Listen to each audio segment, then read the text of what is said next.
Everybody getting tipsy.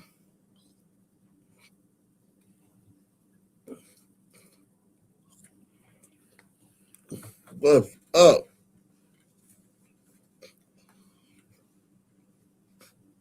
Got a great show for you guys tonight, man. Got a great show for you guys tonight, man.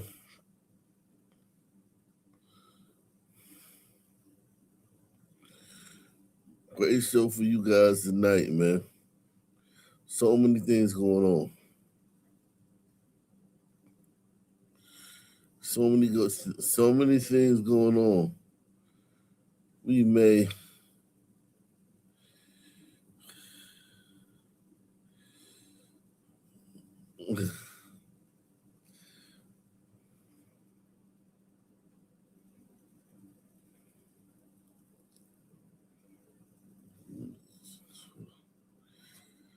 Oh man,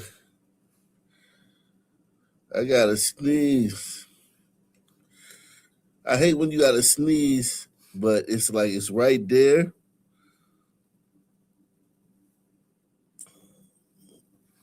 How can I say this without having to say pause, man? How can I say this without having to say pause, man? How can I say this without having to say pause? Well, you gotta sneeze and it's like right on the tip of your nose and shit. Jesus Christ, man.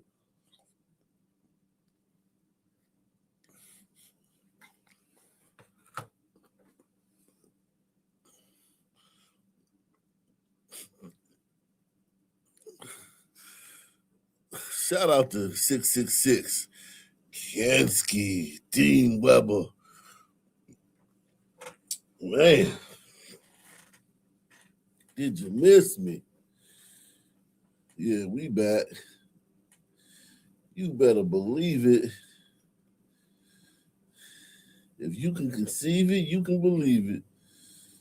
Oh, so much going on, man. So much going on, man.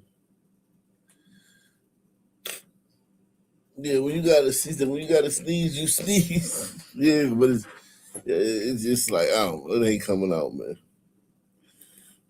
What it do, everybody? What it do? I need to sniff some pepper.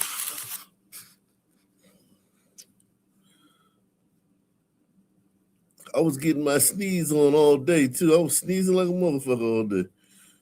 I don't know what the fuck just happened.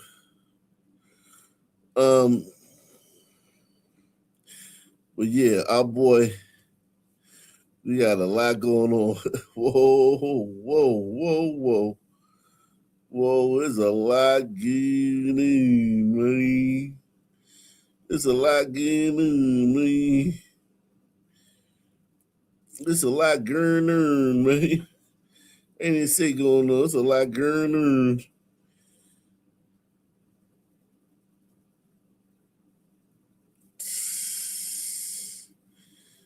Oh, God.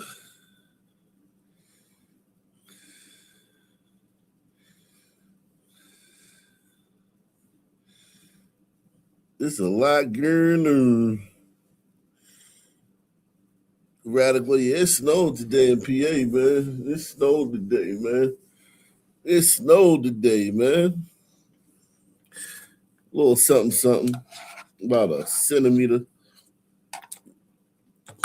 but it's stuck. The snow from whatever that was a week or 2 weeks ago, that still hasn't melted. I gotta take some pictures to show y'all my street, my yard. Snow still hasn't melted. I still got a foot and a half of snow in my backyard and on the side of my house and in the front yard and my parking space. Like my parking space is like, where the car is, there's no snow, but around it's snow everywhere in PA, man. That shit won't melt. That shit will not melt. At least the roads is clear. The roads is clear. The main roads. It was 25 today. It felt like it was 80.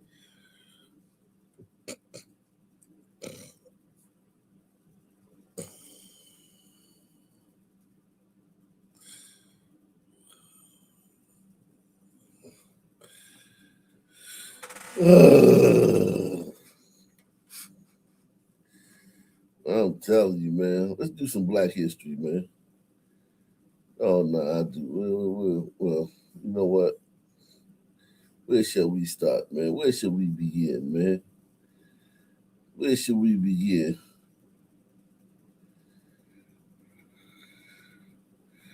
Where should we begin?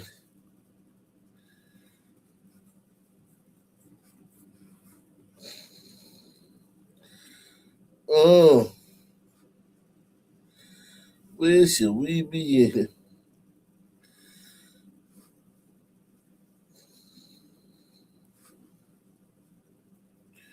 Everybody go ahead and hit that like button, man. Smash that like button for a player.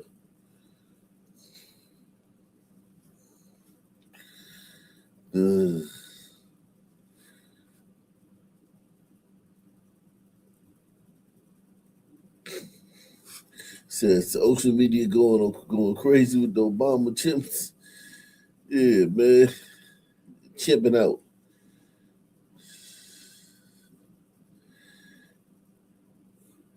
Let's see what I know. Black conservative perspective. He this motherfucker. I don't know how he do these videos all day, you know. This motherfucker's a machine, man. I gotta meet Black conservative perspective, man. I gotta meet him, man. You know, have him on the show, man, if we can, man. I don't know how to reach out to these people, man. But yeah, he's a good guy, man. He's a machine, man. Chris, they think we haven't seen The Lion King. There are no apes in The Lion King. There's not one ape. There's a baboon, Rafiki. He is actually central to the story, but there's not one ape in the movie. It sounds so stupid. There's one baboon, Rafiki. He's central to the story. She said that with pride. Yo, Black people, I gotta stop this shit with monkeys, man. This monkey shit, man. And she said that shit with pride. She said, but there was actually one baboon, Rafiki. He was central to the story. Black History Month. Hey, toot toot. She was like, Black people think they monkeys more than white people think they monkeys. I don't even think nobody think they monkeys. I think Black people keep that monkey shit alive. I think Black people keep that monkey shit alive. I think that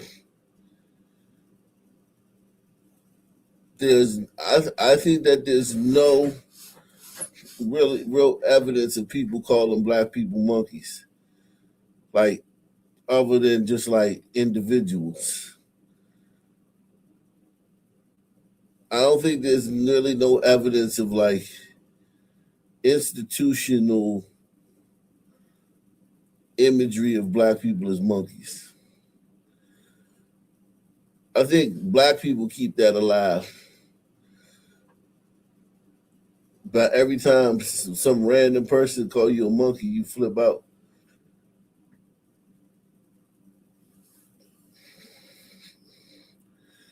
I don't know. I just haven't seen a lot of white people running up on Black people I know calling them monkeys. I just haven't seen it, man. And I've been around for a little bit. Getting a little bit long in the tooth, man. Chris, they think we haven't seen The Lion King. There are no apes in The Lion King. There's not one ape.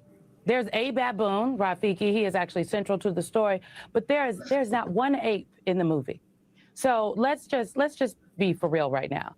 There's not an ape in The Lion King. So I would have never put out a statement like that. The one time somebody thought the person I worked for did say something that was racist and inhumane, I went to my principal and encouraged the principal to apologize and explain to them why what they said was problematic. Okay.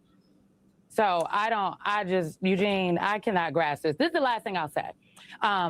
It is not racist because it is offensive. It is offensive because it is inherently racist. The trope. Bitch, what the fuck are you talking about, bitch? Did you just make that up off the top of your head? Or did y'all go over that in the production meeting, man? It's not racist because it's offensive. It's offensive because it's racist. Jeez Christ, man. Damn. She-Bone Sanders. She-Boone Sanders.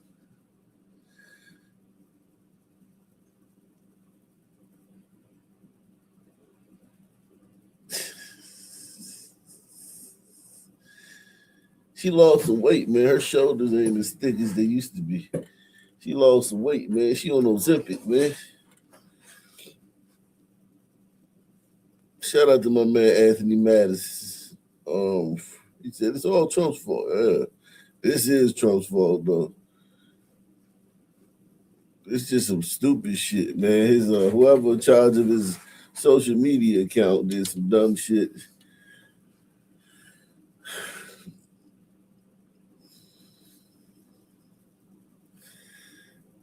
Shout out to Osa the Healer, man. Osa the Healer in the building, man. DC in the building. Y'all DC niggas ain't about shit. Y'all don't be catching no bodies, man. DC niggas soft and shit. They don't be catching no bodies, man. Shout out to Osa the Healer, man. He say salute rappers like DMX and G Unit refer to themselves as apes. Oh shit, it's all types of gangs. Apes, big New York set called the Apes. Yeah, big gang set in New York. I think the Bloods, yeah, the Apes. A lot of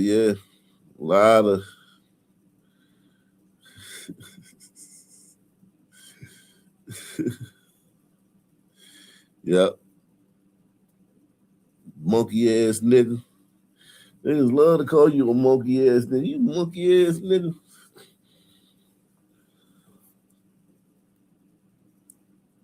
I ain't even trying to take up for Trump. I'm just saying, like,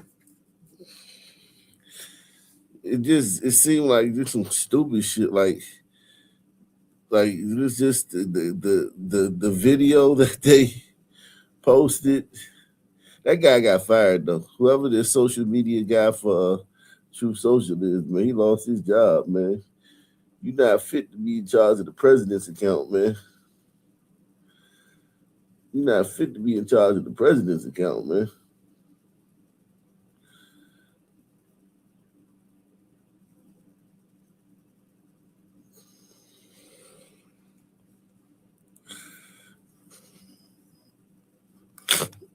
About depicting Black people as animals goes all the way back to white Europeans looking for a justification for colonization and the enslavement of African people. And it gained prominence in the 1700s and 1800s, and it became a racial, like a scientific theory. I'm using air quotes. And it was a mainstream theory that put a hierarchy that said white Europeans were at the top and Africans were at the bottom. And depiction of apes was very central to this theory. They were at the bottom. They were closer to primitive beings such as apes. Therefore, Black people, specifically in that time, Africans, were more better suited for forced labor and domination. So it is racist because the root of this theory, this trope, this joke, okay, that the White House is talking about, is rooted in the ability to dominate, rape, pillage, and inflict violence upon Black people. Boy. So we got to talk about the latest fake outrage from the left over a meme that President Trump posted on his Truth Social depicting the Obamas as apes and monkeys. Right now, I guess when you see something like this, in isolation, right, to, leftists and liberals and, sensitive folks, it can be offensive. What the fuck is Now, that? I ain't gonna lie to you guys. When I first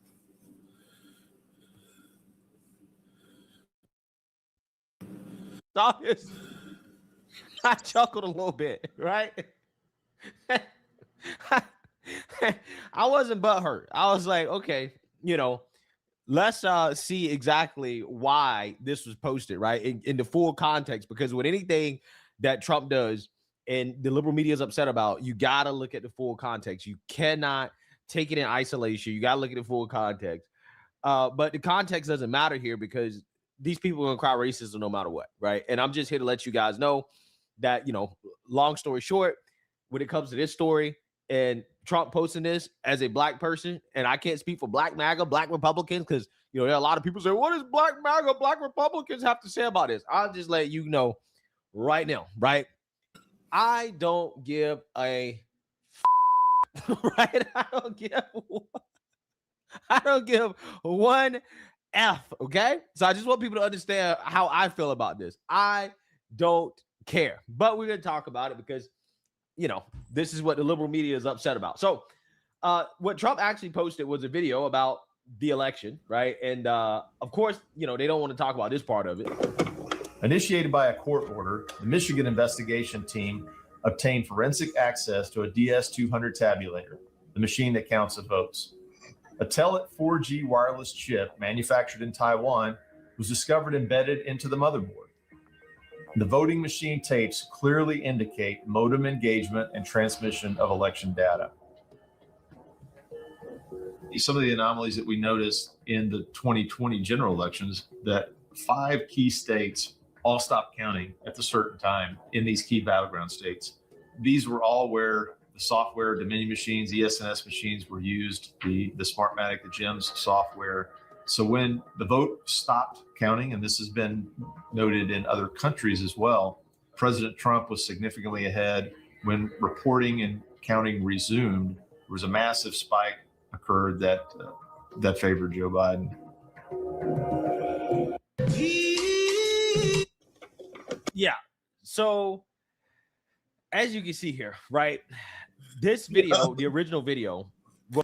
That shit crazy. You know the funniest thing about this, man? The funniest thing.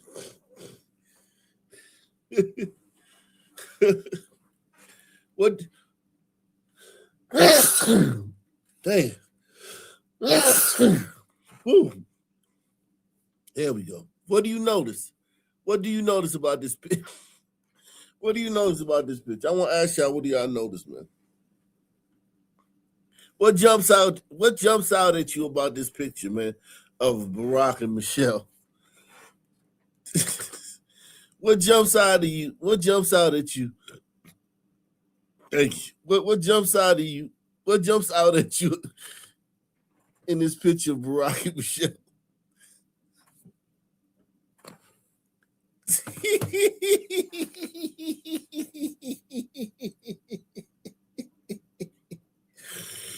Oh.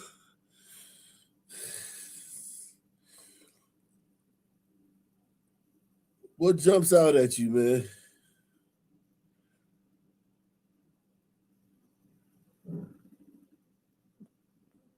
What jumps out at you? He said it's accurate.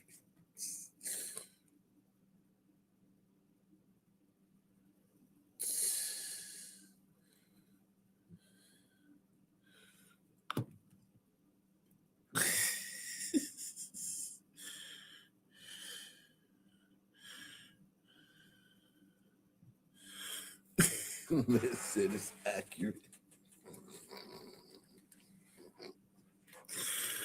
Oh shit. He said Michelle is the big one.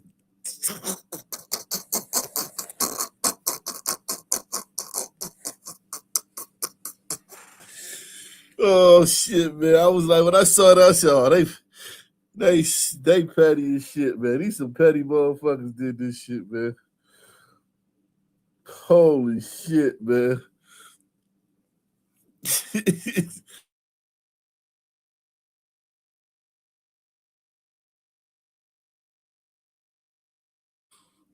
I said, man, I see that shit. I said, God damn, man. This is some petty shit, man. This is some petty shit, bro. Because that's what happens, right? If you're screen recording on X and you are looking at other videos, it's very easy to easily flip to the next video, right? That's what it looks like to me. Okay. And you can see the original video here, right? In full context. It's not just the Obamas. This Michelle face though, man.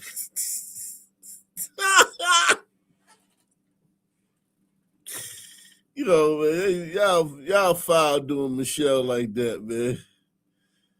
Y'all foul as shit doing Michelle like that.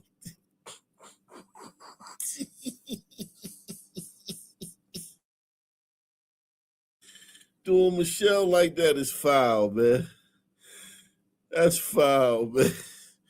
Holy shit.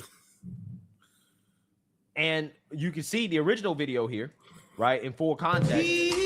It's not just, the Obamas or whatever, but is also Democrats, right? Democrats. Okay. The title of this video is President Trump, King of the Jungle. So it's a bunch of Democrats as, animals, right? Kamala's a turtle. I think Biden's an orangutan. So, I mean,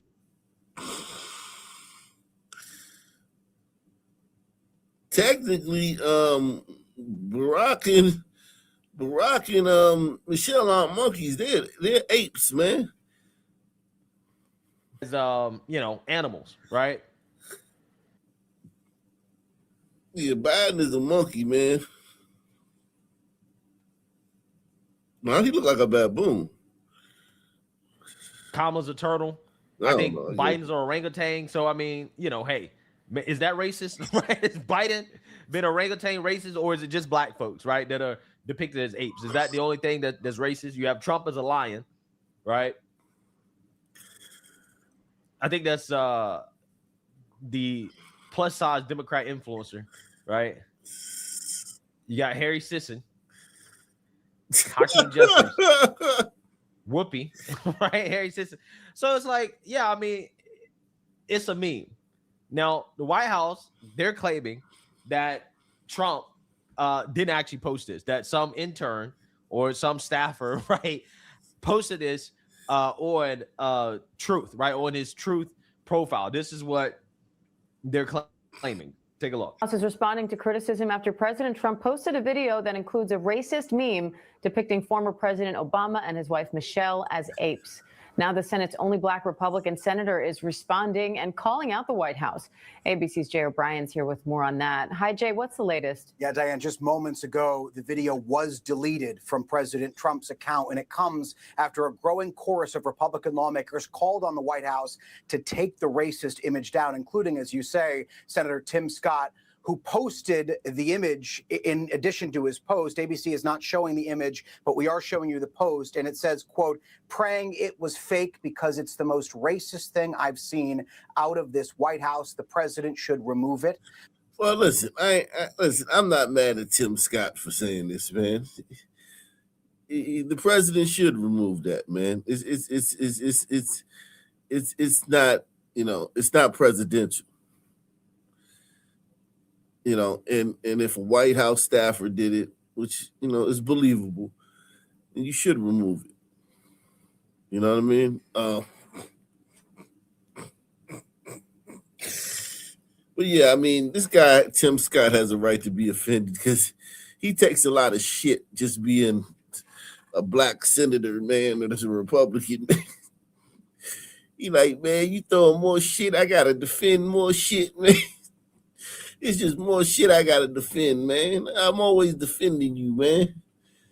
I'm always explaining shit, man. Fuck it, I ain't explaining this shit, man.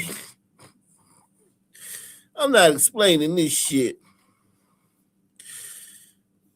Go ahead, Tim Scott. That's right, Tim Scott. You tell him, man. Take that shit down, Trump. Shout out to Billy Anthony Mathis. He said Big Mike is the silverback. Yeah,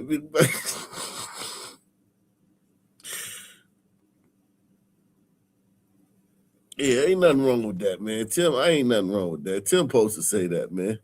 That's the right thing for Tim to say, and that's the right thing for you know. Tim didn't do nothing wrong there. Tim was like, yo, man, what the fuck, man? I ain't trying to explain this shit. Got me looking crazy trying to explain this shit, man. Take that shit down, man. I've seen out of this White House, the president should remove it. The racist image comes at the end of a minute-long video the president posted on his social media platform. The first 59 seconds describe debunk election conspiracy theories from 2020. And at the end, the video suddenly cuts to an animated meme showing the Obama's faces on the bodies of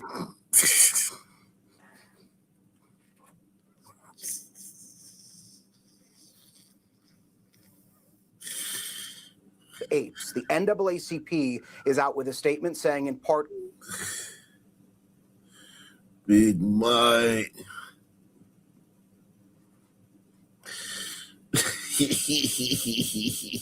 quote, Donald Trump's video is blatantly racist, disgusting, and utterly despicable, end quote. That again from the NAACP.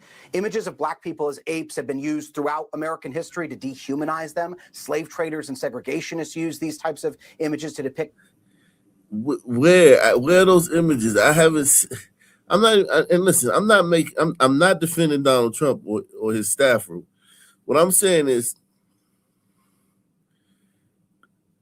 I don't see a lot of images of black people as monkeys. Now, listen, have there been some? I'm sure there have been some. But they make it so like it's just common. Like, I just don't see it. I just haven't seen that, man. And now, listen, we come along at a different time. Don't get me wrong, but is it that common to be portrayed as a monkey? I don't know. People as inferior, and at times it's led to violence. Initially, White House Press Secretary Caroline Leavitt said in a statement, quote, this is from an internet meme depicting President Trump as the king of the jungle and Democrats as characters from The Lion King. Please stop the fake outrage and report on something today that actually matters to the American public, end quote. But again, since that statement, the video now appears to have been deleted, and the White House is now saying from an anonymous staffer, quote, that they erroneously made the post. Reposting a racist meme is not an excuse for posting something racist, the fact that it was a meme. Second, he only posted the part of that meme video that featured the Obamas, not any other part of it. Third, one does have to wonder about the worldview of the meme maker, given that there are no apes in The Lion King. For those wondering, Rafiki's a mandrill. When you saw this image, if we can put it up, it's an awful image. This is like gold for Don Lemon. He say, Nicki, what do you think about this, Nicki Minaj? Don Lemon, this is gold. This made Don's day. Don was praying for something like Don said, God, I know I've been doing wrong, getting fucked in the ass and shit. God, I won't get fucked in the ass no more if you give me some dirt on Trump. That was a hard night. That was a hard night. Pause. Making it through the night, Don, without no dick. Don said, I will not sodomize. I will not commit sodomy, man. I will not commit sodomy again if you give me some dirt on Trump.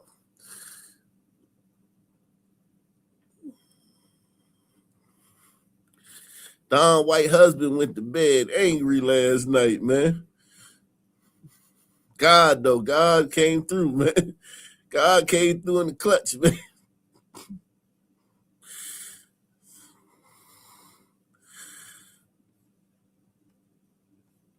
Obamas that the president put out. According to Sam Stein, it has been the White House has taken it down. But your thoughts? I saw some people arguing, do you think that he really posted this? Do you think, yeah, of course I think he really posted that. Your default position should not be maybe he didn't. Your default position should be to understand why he definitely did. There's a lot of people that say Donald Trump ushered in this, new age of white supremacy that Donald Trump ushered in.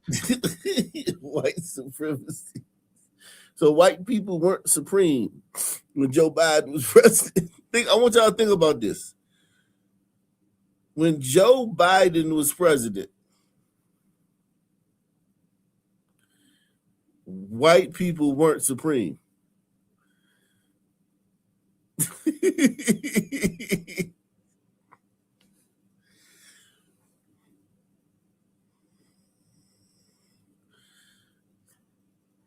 Well, what you think about that?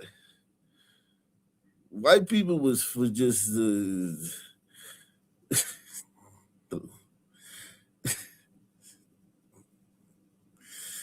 white people wasn't shit when Joe Biden was president. Now it's just Donald Trump. Now that is supreme now. Hate and all this stuff, and that's not true. Hate ushered in Donald Trump. White supremacy ushered in Donald Trump.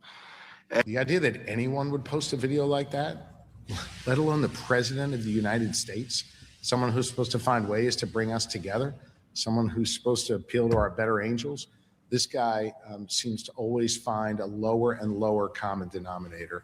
Here in Pennsylvania, we respect all people, no matter what they look like, where they come from, who they love, who they pray to, who they choose not to pray to.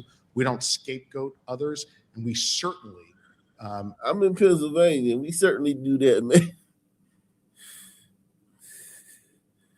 Individuals do things, man. What are you talking about? Individuals do whatever they want to do, man. Black people, white people do what they want to do, man.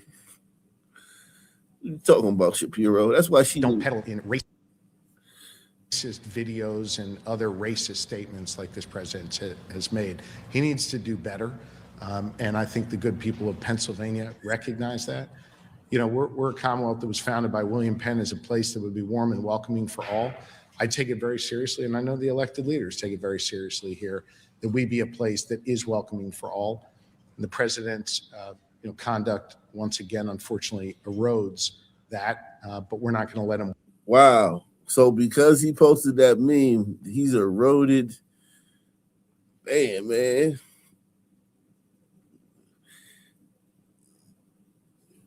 That's crazy, man. You fucked everything up, Trump.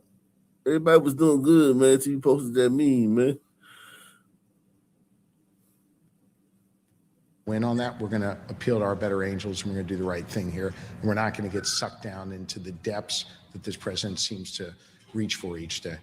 So again, I just want you guys to understand, I am not like some of these other people, right? Some of these Republicans, including Black Republicans, Black conservatives, whatever, that's going to come out here and say, oh, what the president posted was racist. He needs to apologize. This is not a good look. Right? Nah, that's not me. It's not me. I'm just not going to do it. Right? And I'm going to explain to you why I'm not going to do it, because one, I'm not offended, right? Let's keep it one. I'm not offended. Clearly, it was an accident. Clearly, it was not something that was done on purpose, right? There was no real intent behind it. Now, I guess you can argue that the president and his truth posts, right, should be thoroughly vetted before he posts something like that. But we already know that Trump's truth posts are, not, censored, right, for the most part. So the thing is like, this is not new, right? This is not out of the blue. This is not out of the ordinary for me. It's like, okay, yeah, I mean, the president's posts are pretty raw, right, for the most part. And, when you post stuff that is pretty raw, sometimes you're going to make mistakes, right? Clearly, his posts aren't super vetted all the time, right? That's just what it is. They claim that some staffer posted it. I don't know. And I really don't care if Trump posted it or staffer posted it. At the end of the day, I am not offended, and I'm not going to engage in the performative outrage along with people who, in my opinion, have no leg to stand on when it comes to these issues about racism, hate, and bigotry, right? I'm not going to engage in performative outrage with the same people who laughed while justifying Charlie Kirk being assassinated. No, I'm not going to perform that type of outrage. I'm not going to engage in performative outrage for the same people who were totally fine with Joe Biden saying, hey, if you don't vote for me, then you ain't black, right? You remember Joe Biden super predators. You remember that, right? Everybody remembers that. These people had no problems with it. They had no problems when Hillary Clinton was on the Breakfast Club talking about she keep hot sauce in her bag everywhere she goes, right? Black people too dumb to vote, okay, or use a computer. You got Graham Plattner, who's running for Senate in Maine, running around with a Nazi tattoo, like literally a Nazi tattoo, running around with a Nazi tattoo, okay, Nazi tattoo. Yeah. No, I'm not getting on board with fake performative outrage with the same people who decided that it's totally fine, it's totally okay to vote for Jay Jones. Okay, the same guy who openly fantasized in text message about killing Republicans and their children, right? Democrats, when they were confronted about him and denouncing him, what do they do? What do they do? What, you talk about a guy in private text messages running for attorney general, top cop in Virginia. What did prominent Democrats do when this was exposed to the public that he was openly fantasizing about killing Republicans and their children? What was Democrats in their response? Thank you, Ms. Bamberger. I didn't hear an answer there on the endorsement issue, so I want to just make sure. Will you continue to endorse Jay Jones to be the next Attorney General of Virginia? And were you aware of these text messages before they released? You have 30 seconds.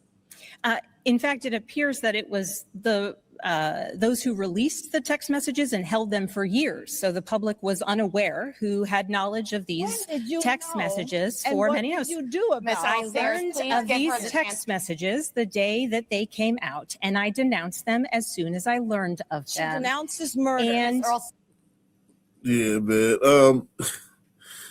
Oh man. Let's move along, man. Let's move along, man. Let's keep it pushing, man. Let's keep it pushing.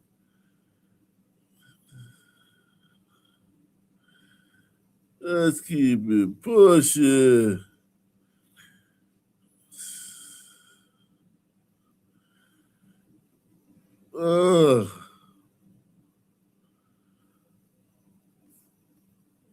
Look here, Air Force One in Florida just landed. President Trump will be coming down the steps in just.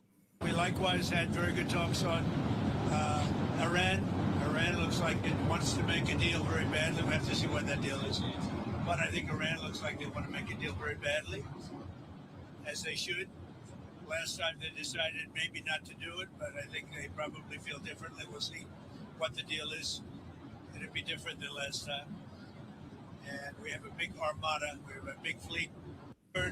Spoken in a week and a half because they can't speak because the prices are down. Disaster, the mess that I inherited. Don't like. I wouldn't like it either, but I didn't see it. I looked at the first part, and it was. Go ahead, go. And I didn't see the whole thing.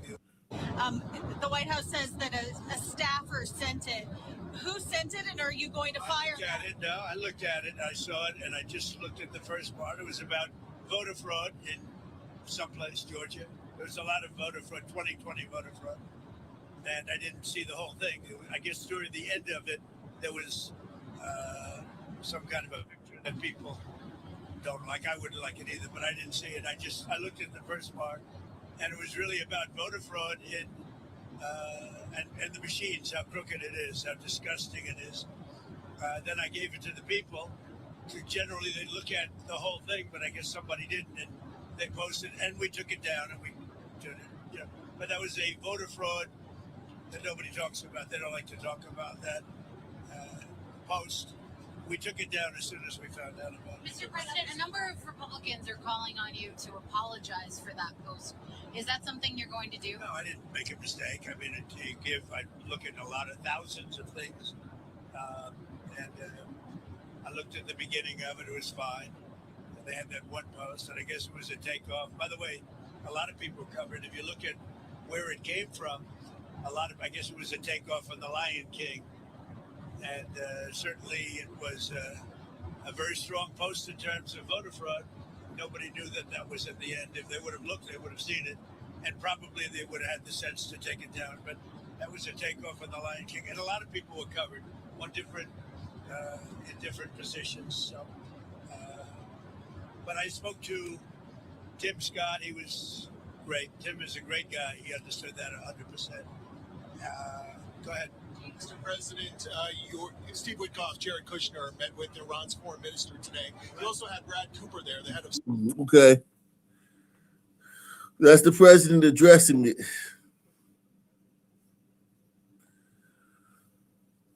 That was the president addressing it.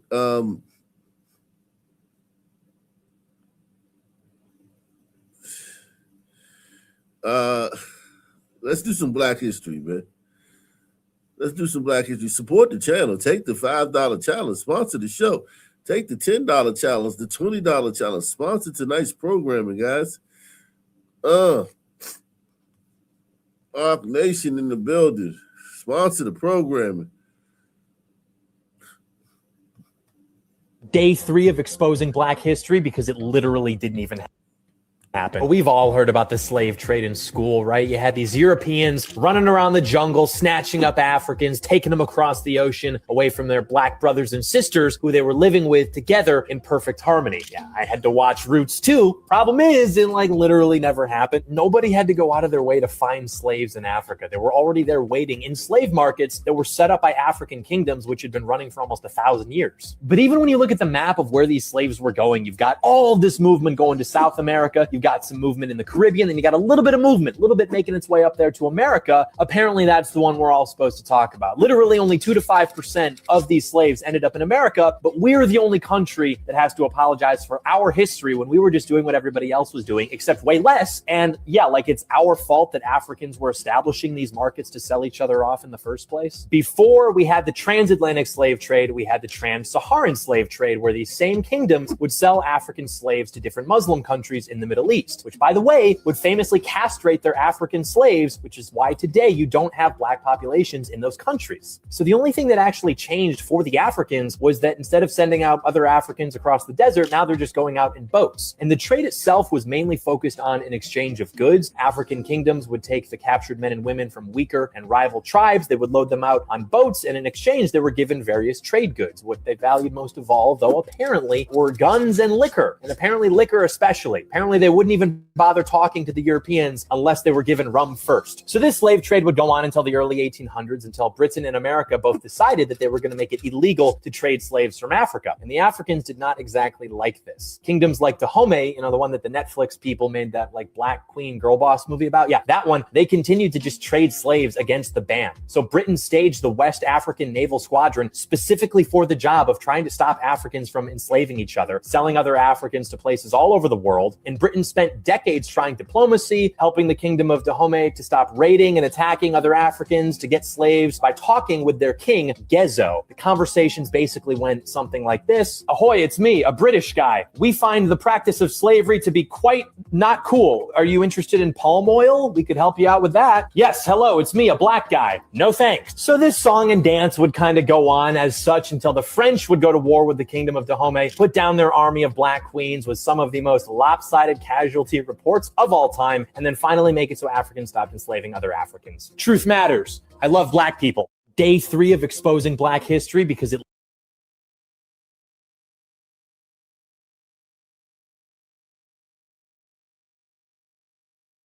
Black history, man. Black History Month, man. Jesus, what? Christ.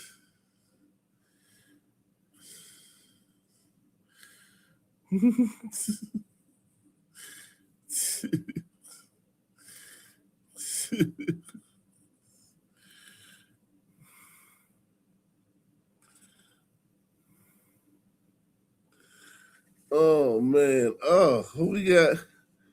Oh, okay. We got some reactions, man. Reactions are pouring in, man. Reactions are pouring in.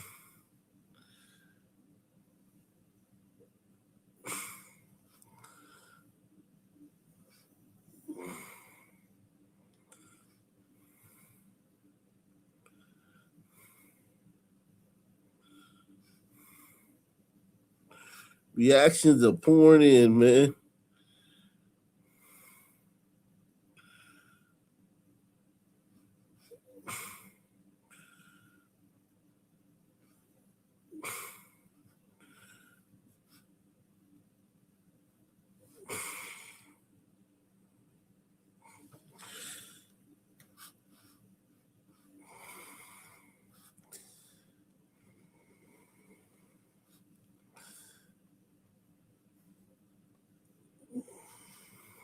This is Representative Chantel Brown, man. Representative Chantel Brown. Look, her shirt, always bet on black. Her shirt said always bet on black, and she got Tupac behind her. Tupac, man. He'd have made a great president. Let's see what Chantel gotta say. So by now, I'm guessing you've probably seen the latest disgusting, disrespectful, and disgraceful social media posts from Trump. I'll tell you this, I'm not about to let this petulant, petty, poor excuse of a president ruin Black History Month for me or for you. So tell me this though. Let's say he did do it, right? On purpose, right?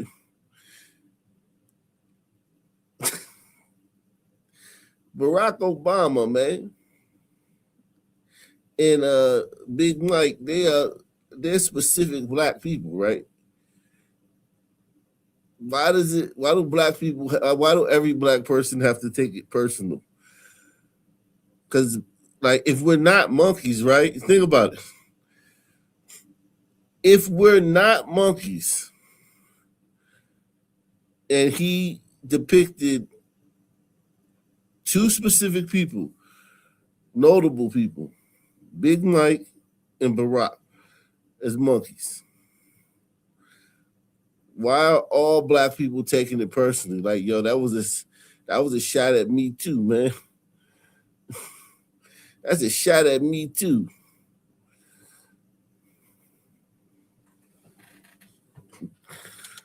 gang, because this thin veil that Trump used to execute his racist policies has fallen. His policies to take away health care from millions, cut SNAP benefits, and to make racial profiling and discrimination legal again. And now he wants to use racist insults against the Obamas and all Black Americans, really, to motivate MAGA and humiliate us. And we all should be alarmed, because this wasn't the first time with him, and I can assure you it won't be the last. Trash like this is exactly what I'm fighting against in Congress, and I know there are millions on our side. So to Trump and all your MAGA minions, this message is for you. We see you for what you are, a racist, hate-filled bully. And we also see the Project 2025 policies you've implemented.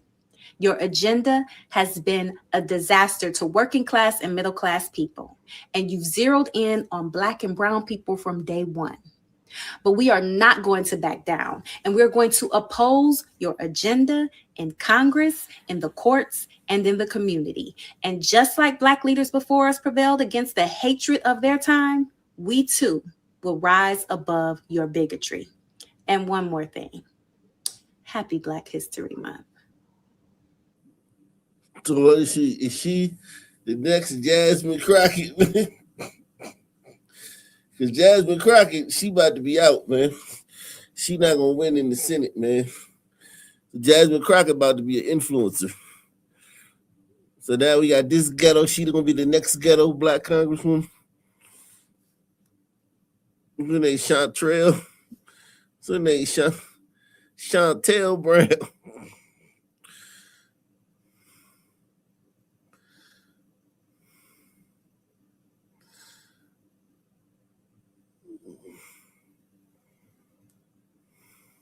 Oh yeah, the Olympics are going on, man. Shout out to the Olympics.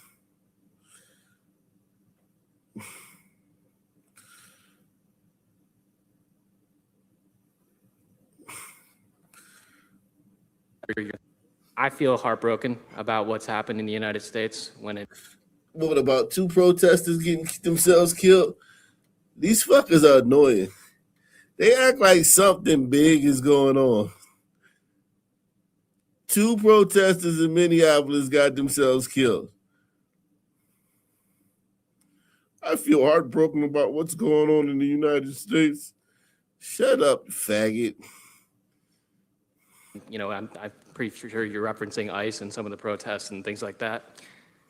I think that as a country, we need to focus on respecting everybody's rights and making sure that we're. No, you don't have to respect everybody. You don't have to respect illegals. Illegals, you don't have to respect illegal aliens' rights. They haven't respected our laws, you faggot.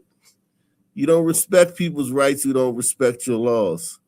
They've broken our laws, and we're sending them home. This is stupid. Treating our citizens as well as anybody with love and respect. And I hope that when people look at athletes compete in the Olympics, they realize that that's the America that we're trying to represent. It brings up mixed emotions to represent the U.S. right now, I think. Really? Really? Do you do your skiing with a butt plug in? You have mixed emotions representing the U.S. right now? At what time would you not have mixed emotions?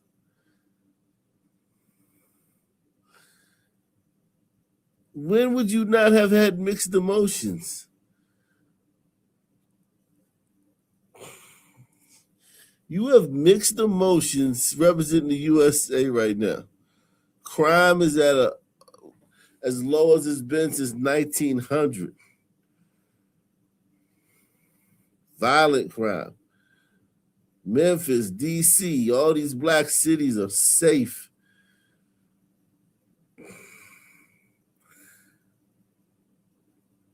And this faggot's crying about two fucking protesters that got themselves killed in Minneapolis. This is sad, man. I wish you guys would just shut the fuck up.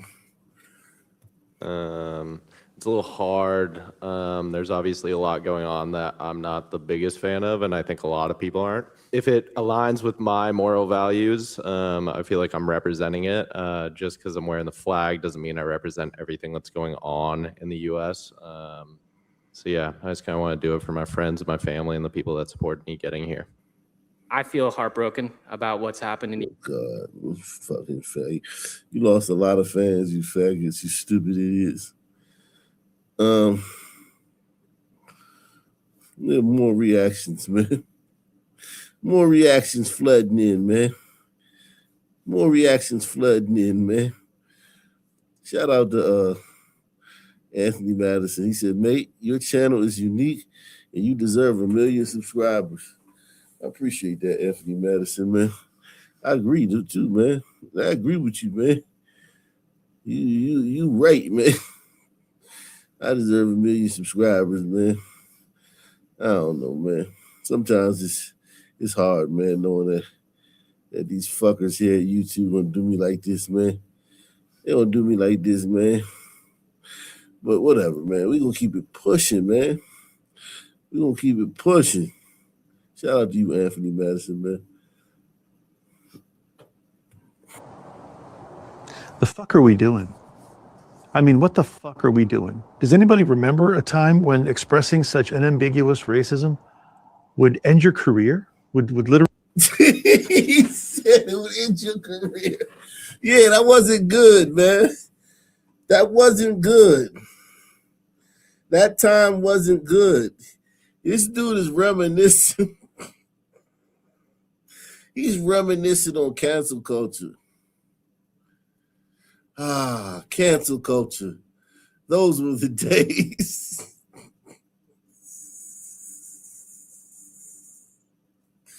Yo, this is crazy. Cancel culture. The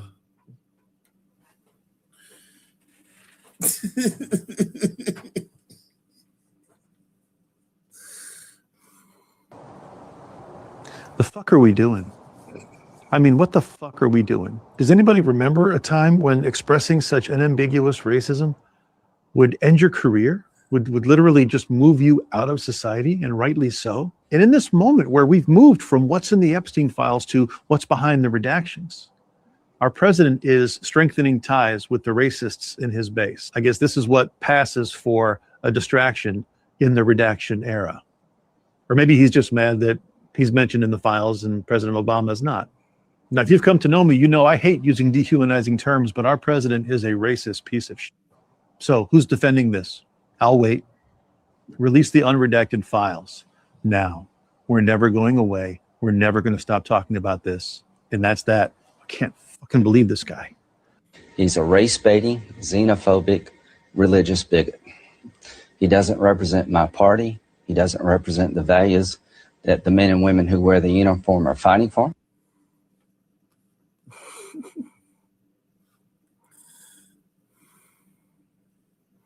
Oh, here we go. Oh, it's a Mel Hill, man.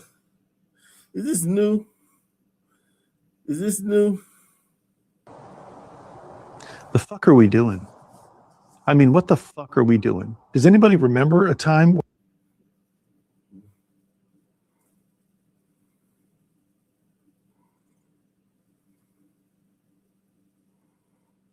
Oh, this is Anne Marie. Okay.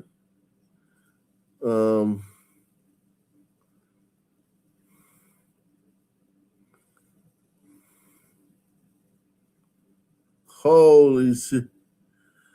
Holy shit. Damn. Why are they telling all this shit about boxing? Oh, this is there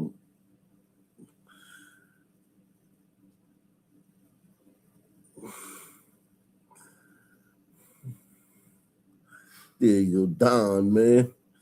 Let's see what Don Lemon got to say about it, man. Salute to everybody out there, man. We in the building, man.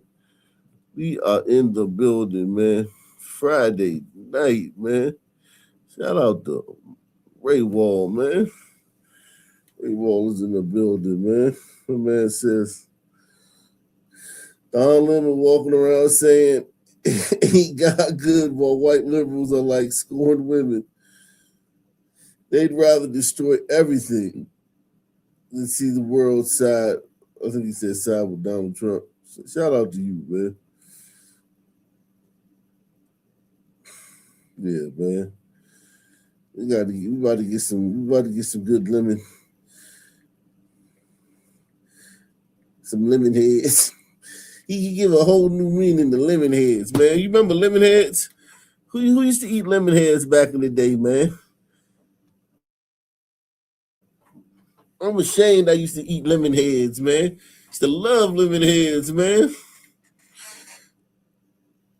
Used to love lemon heads. Boston baked beans, lemon heads, all those little candies that came in them little boxes. I used to love them. I love lemon heads. I would put all the lemon heads in my mouth. Pause. Now lemon head has a whole new meaning, man. I'm not white, so I can't get no lemon head. So I only got to say pause because I ain't white.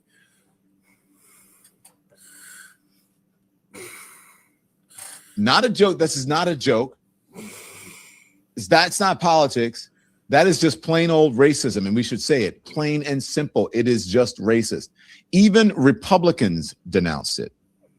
It was so egregious that it had to be removed. And yet, Caroline Leavitt, who is the White House press secretary, had the nerve, had the gall to say that it was, oh, this is just a joke. It's a joke from the Lion King that people needed to learn to take a joke. Are you out of your fucking mind, Caroline Leavitt? No. There is nothing funny about depicting the former president and first lady or anybody, as a matter of fact, as apes or monkeys or anything. It is revolting. Thank you. In the comments, revolting.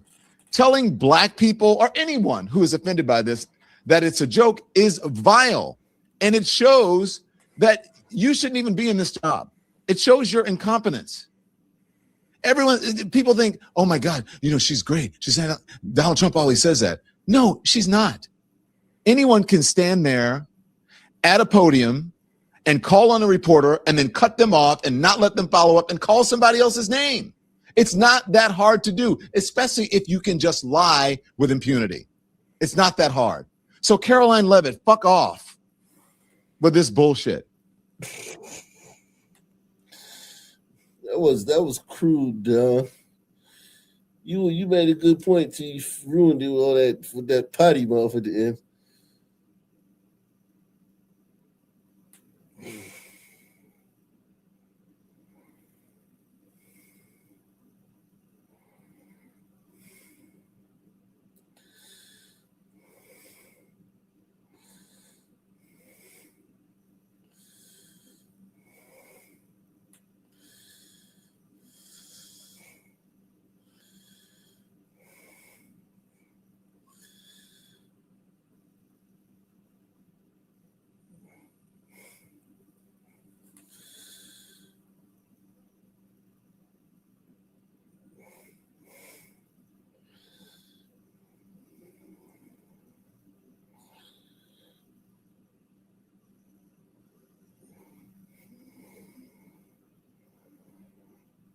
Cops were spotted following and questioning a little boy who was on his way home.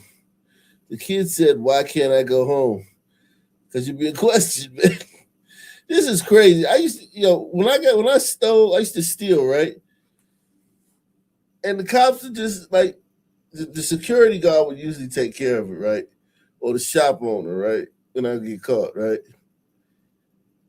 But I've had the cops called on me before for stealing.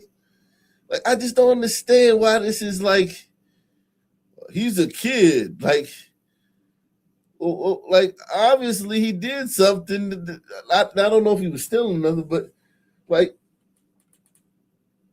obviously, if the cops are questioning him, there's a reason for it. But black people, we think we special. Yeah, that's a black kid. You fire. He want to go home. Like, he want to go home. I bet he do. I didn't want to go. When I got caught stealing, I didn't want to go home. Press 1. That's the last place I wanted to go when I got caught stealing. Take me anywhere but home, motherfucker. Shit.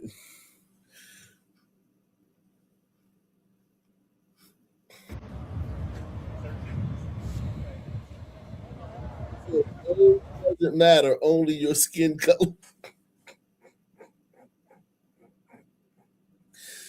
Oh, shit. They're always bothering somebody.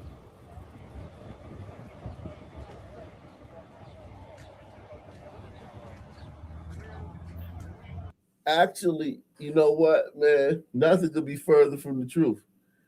In your daily travels, think about it, man. And if you haven't thought about it, I want you to think about it going forward the next time you go into the world.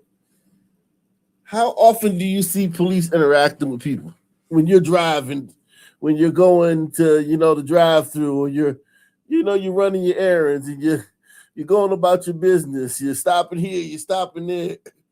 You're going here, you're picking up kids from school. How often do you see police interacting with people? Because I almost never see it. I rarely see cops. But them actually interacting with human beings, with the public, I rarely see that. I almost never see that.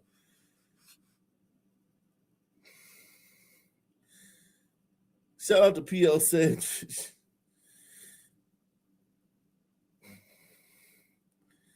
Salute in the nation. Have a good weekend, man. Yeah, man, we are, man. Thanks to you, man.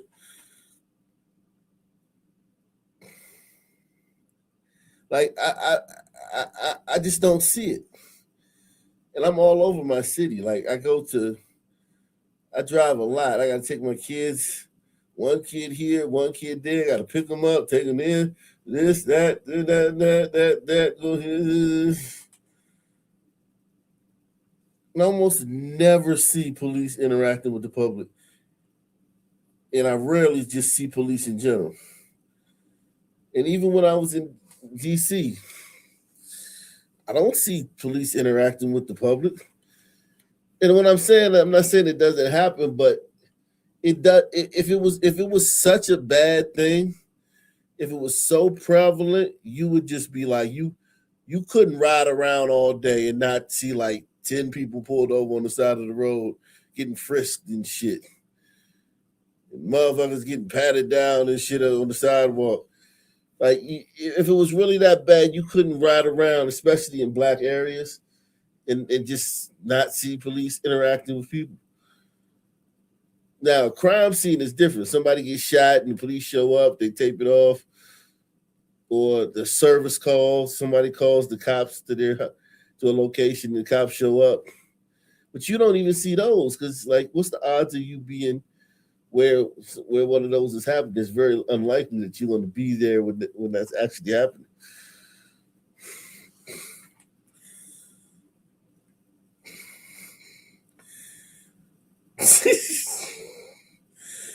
He said Don's parties are twisted. Yeah, Don. If it ever come out like Don had parties, celebrities were there, I wouldn't be surprised if all the celebrities was at Don's parties, man. I would not be surprised. That shit wouldn't surprise me, man. Nothing would surprise me if we saw all the same names at Don Lemon parties. The same names.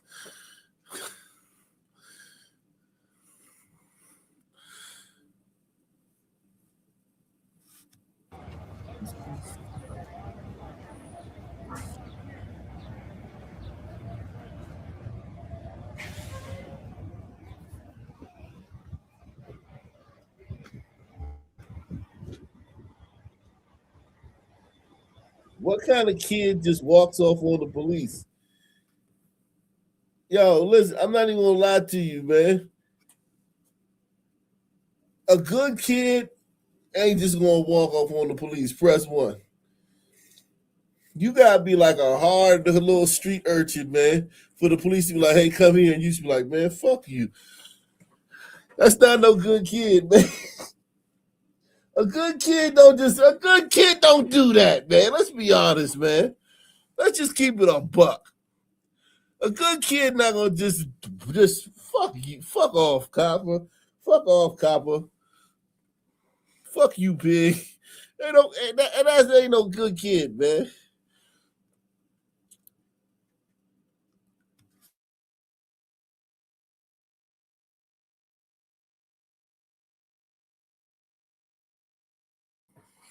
Let's be honest, man.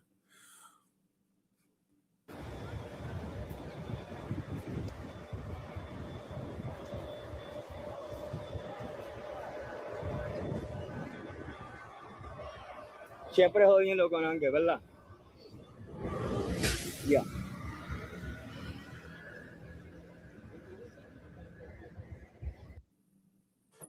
And how do we know that this kid parents ain't looking for him and shit? Like, this is the problem with running up on police interactions with your camera and not knowing what's going on. Like, he could be a runaway, right? Say he's a runaway, and his parents been desperately trying to find him. And they called the police, man. And these two cops are just, see a kid and, they look like him, and they're like, hey, man, what's your name, man? You're like, I don't know, man. They're like, what's your name? We need to get your ID. And you run up with your camera like, man, leave him alone, man. He black. Why you fucking with him? Like, it's like, yo, you just running up on random interactions. It's just stupid, man. You don't know what the fuck going on. You don't know what's going on. You don't have a fucking clue. I mean, you don't know nothing.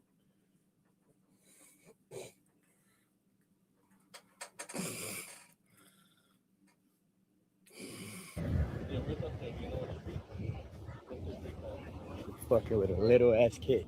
That's what you can see Yonkers cops.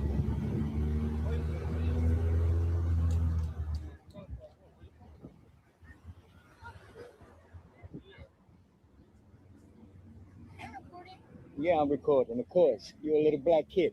The hell you think I'm not? Yeah, I would punch this dude in the face just for saying some stupid shit like that. Yeah, you a little black kid. What you think I'm not? Fuck you, nigga. I hope you get ass fucked by a bunch of fucking 6'9" niggas. And I hope you go to jail and get ass fucked by 26'9" niggas.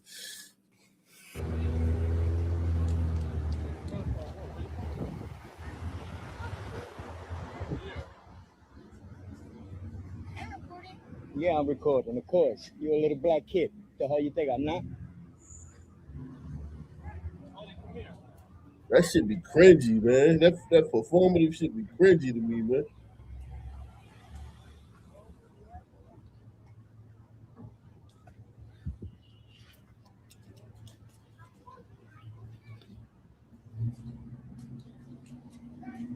You know, you gotta record them. Next thing you see that little kid on the news. He said you gotta record on the next thing you see that little kid on the news. Holy shit.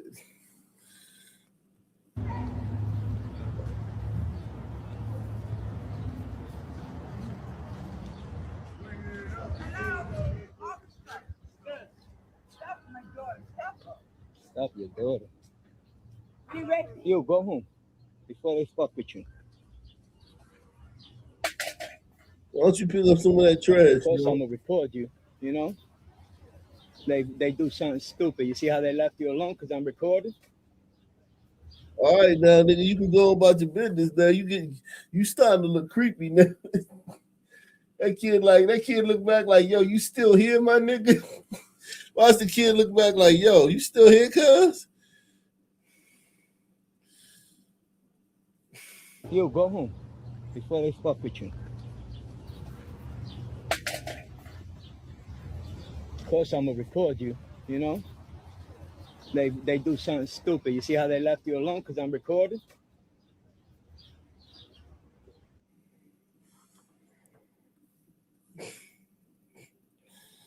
These people suck, man. Uh-oh, Stephen A. Smith. Uh-oh.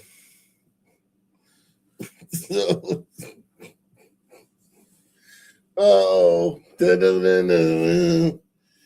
Drum roll, y'all. We got Stephen A. Smith in the building, man.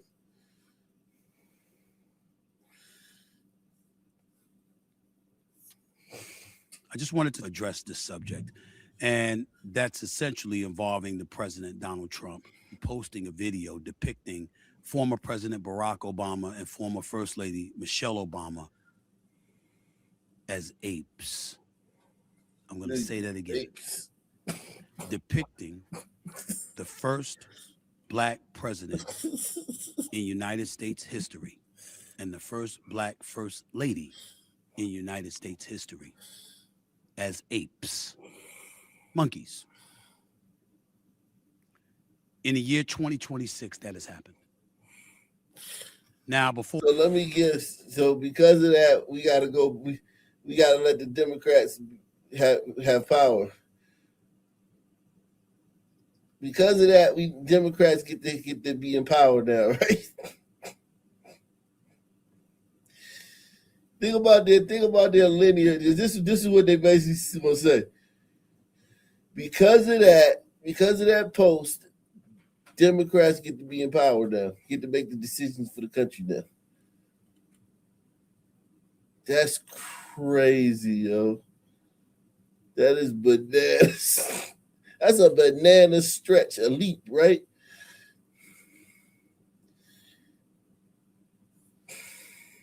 Before I go into it, let me say this.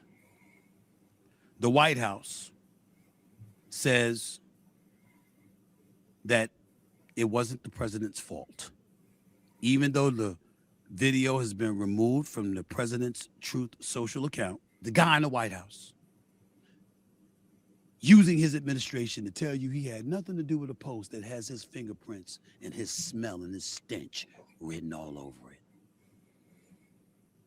That's who we're talking about here. And that same man must be universally condemned for having his platform associated with such an insulting, classless, despicable post that was on his platform for 12 hours. Anybody who doesn't speak against him on this is complicit. Not really, man. Not really, man.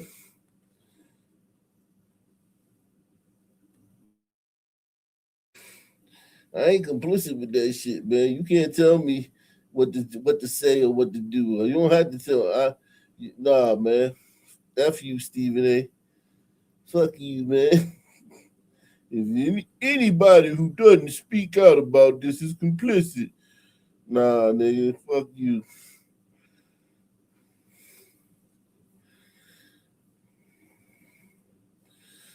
Shout out to P.L. Sanders, man. He said every 60 seconds a child go missing in the U.S. 840,000 per year. Yeah, man.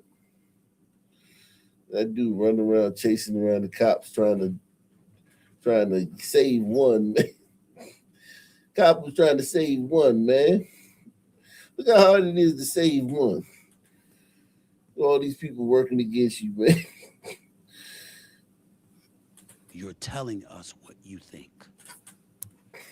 Nah. Depicting. This is a stretch, Stephen A. Stephen A. making a lot of stretches here, man. It sounds like Roland Martin wrote this for him, man.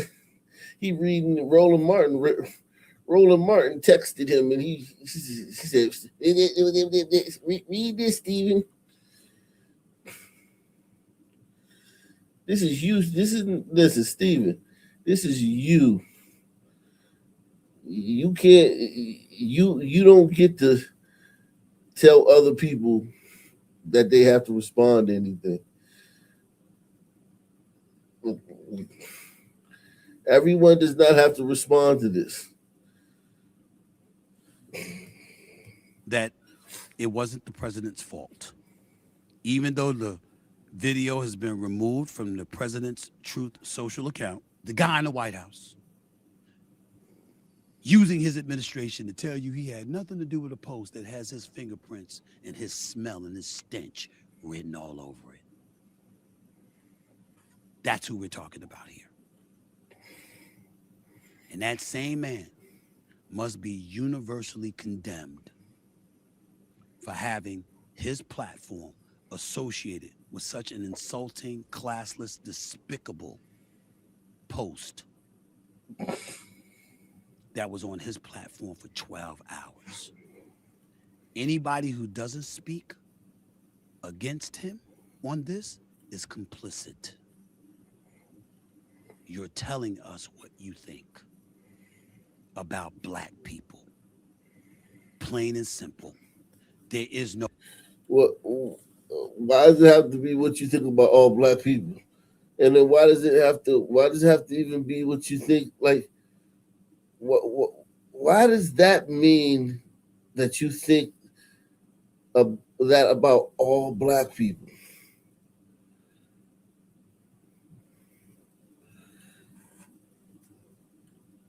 I just don't get that, right? Why? Like, let's just say, like, right, that, you know,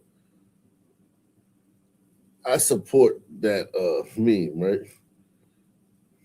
I think that's a funny meme, right?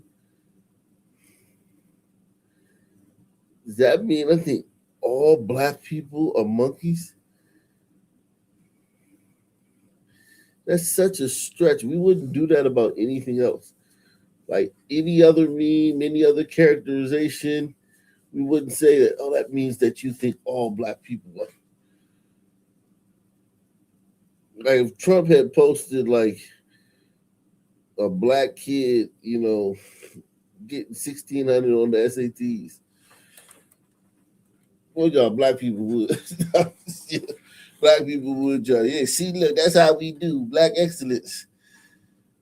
We just got a perfect score on the SAT, y'all. Look what we did. Yeah, black people do move as a collective. You're telling us what you think about black people. Plain and simple. There is no way around this. This requires universal condemnation. Doesn't mean he's going to leave office, but it could mean that we need others in office during the midterm that aren't necessarily on the right, so more checks and balances can See what I told you? Didn't I tell you what he said? Press one. Didn't I tell you he was going to tie it into that? Didn't I tell you he was going to make that stretch? So now, because of that meme, we got to go back to fucking boys playing with women's sports and crime out of control and no border. Because of that, we don't have no border and crime out of control. People getting carjacked left and right. Because of that meme.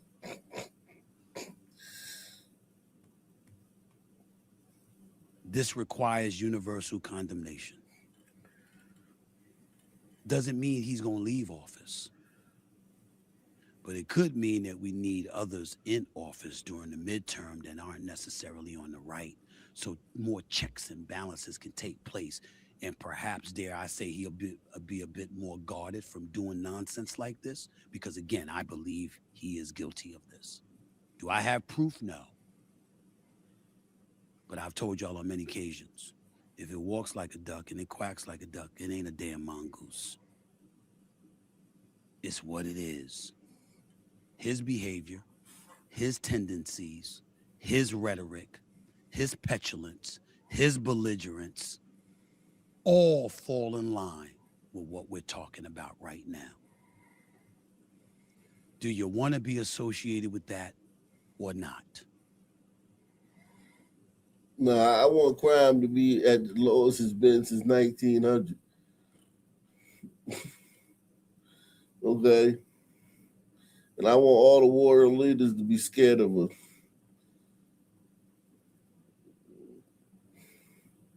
I want a border. And I want all the leaders to get deported. I'm not giving that up over no meme, you fucking idiots.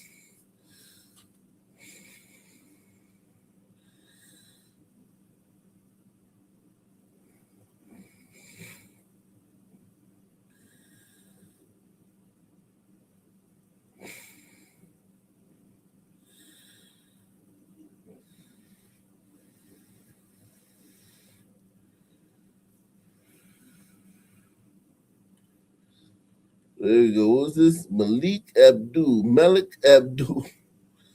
Malik. I'm glad that the president deleted the tweet. I hear what they say, and I'll be honest. I don't believe that this was a lower level staffer.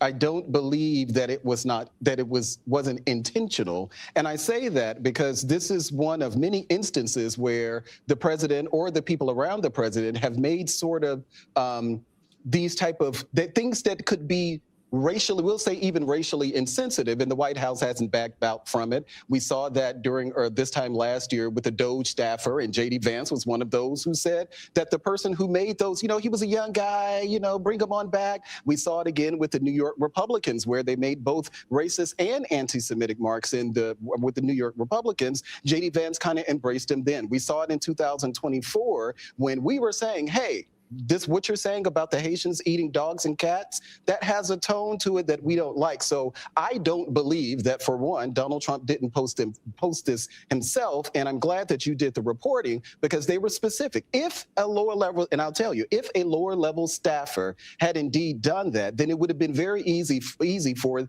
the White House press secretary, Caroline Leavitt, to immediately denounce it. Well, she did not. And the only reason that I could think of that she doubled down on it, she didn't just say that it was, fake outrage. She said that there are other things that the American people should be concerned about. You would not say that if it were a lower level staffer, because it's very easy to throw a lower level staffer under the bus.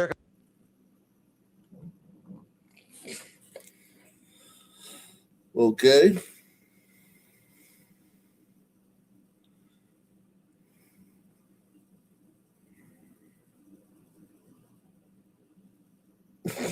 Jesus Christ.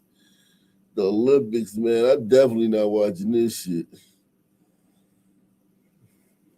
Yeah, it's been a hard time for the community overall under this administration. It isn't the first time that we've had to come together as a community and try and fight for. So this is the first time gay people have had to come together.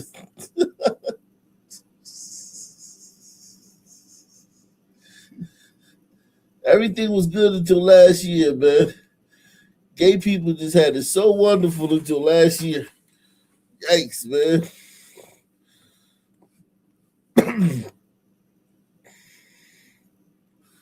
We've had to come together as a community and try and fight for our human rights. And now, especially, it's not just affecting the queer community, but many other communities. And I think that we are able to support each other in a way that we didn't have to before. And because of that, it's made us a lot stronger.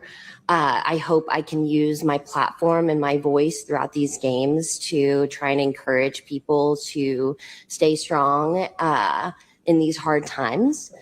I know that a lot of people say, you're just an athlete, like stick to your job, shut up about politics, but politics affect us all. It is something that I will not just be quiet about because. Oh, bitch, you're so boring. Shut the fuck up, you boring bitch.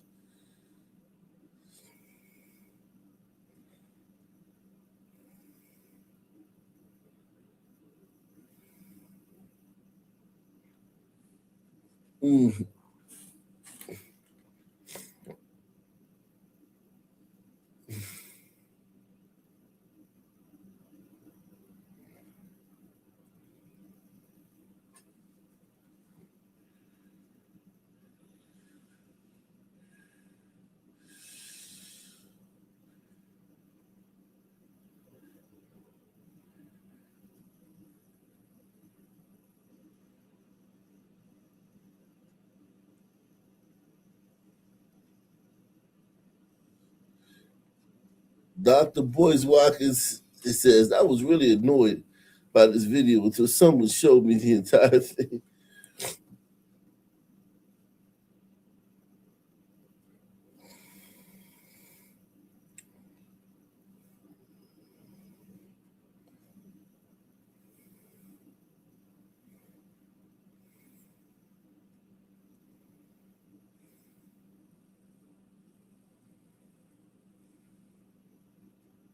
Okay, we got another system. Here go another system, man. On purpose. Donald Trump and that stupid, racist, ignorant post that he had today that he's now taken off with the Obamas. I just think it's on purpose. And I think that, unfortunately, we, the people, are stuck in this reactionary outrage space that they don't care about. You know, it's like. Yeah, something about getting fucked in the ass make you think and talk and act like a bitch. Like, he literally is acting like a bitch. Like, and I'm not talking about like a bitch ass thing. His brain is working like a bitch's brain. The way the words are coming out of his mouth or the way the words come out of a bitch's mouth.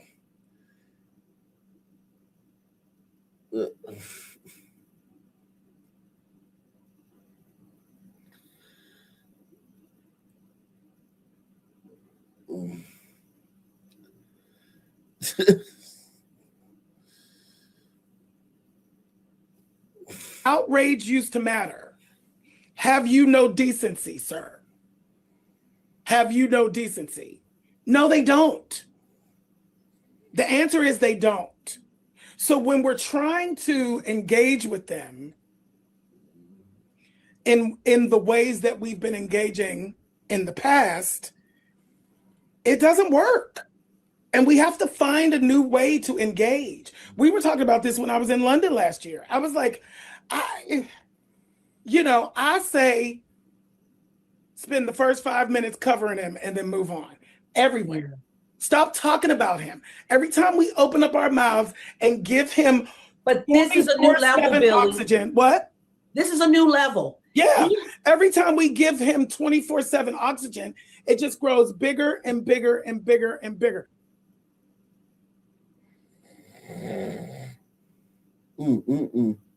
Billy Porter. Billy Porter.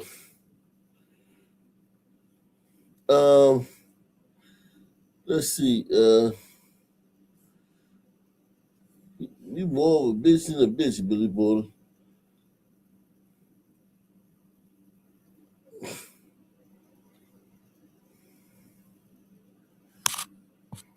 Hold on, let me see this. Let me see.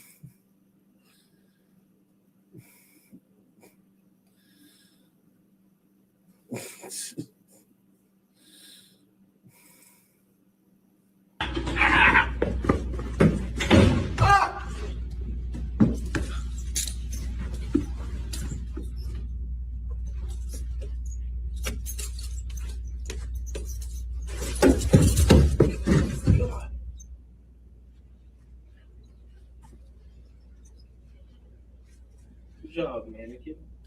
Think I'm that dumb? Think I'm that dumb?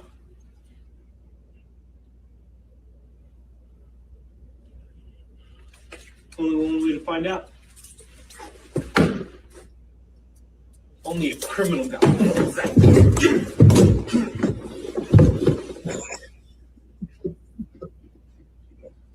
Damn. Stupid.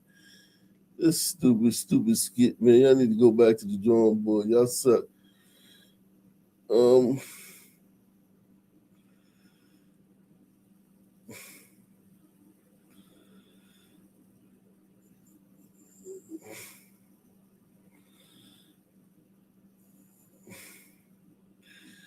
Damn. The body of rapper Lil Jon's son, Nathan Smith, has been found in a pond in Georgia days after he went missing. Lil Jon, Jonathan H. Smith, has confirmed the tragic news on Instagram. I am extremely heartbroken for the tragic loss of our son, Nathan Smith. His mother, Nicole Smith, and I are devastated.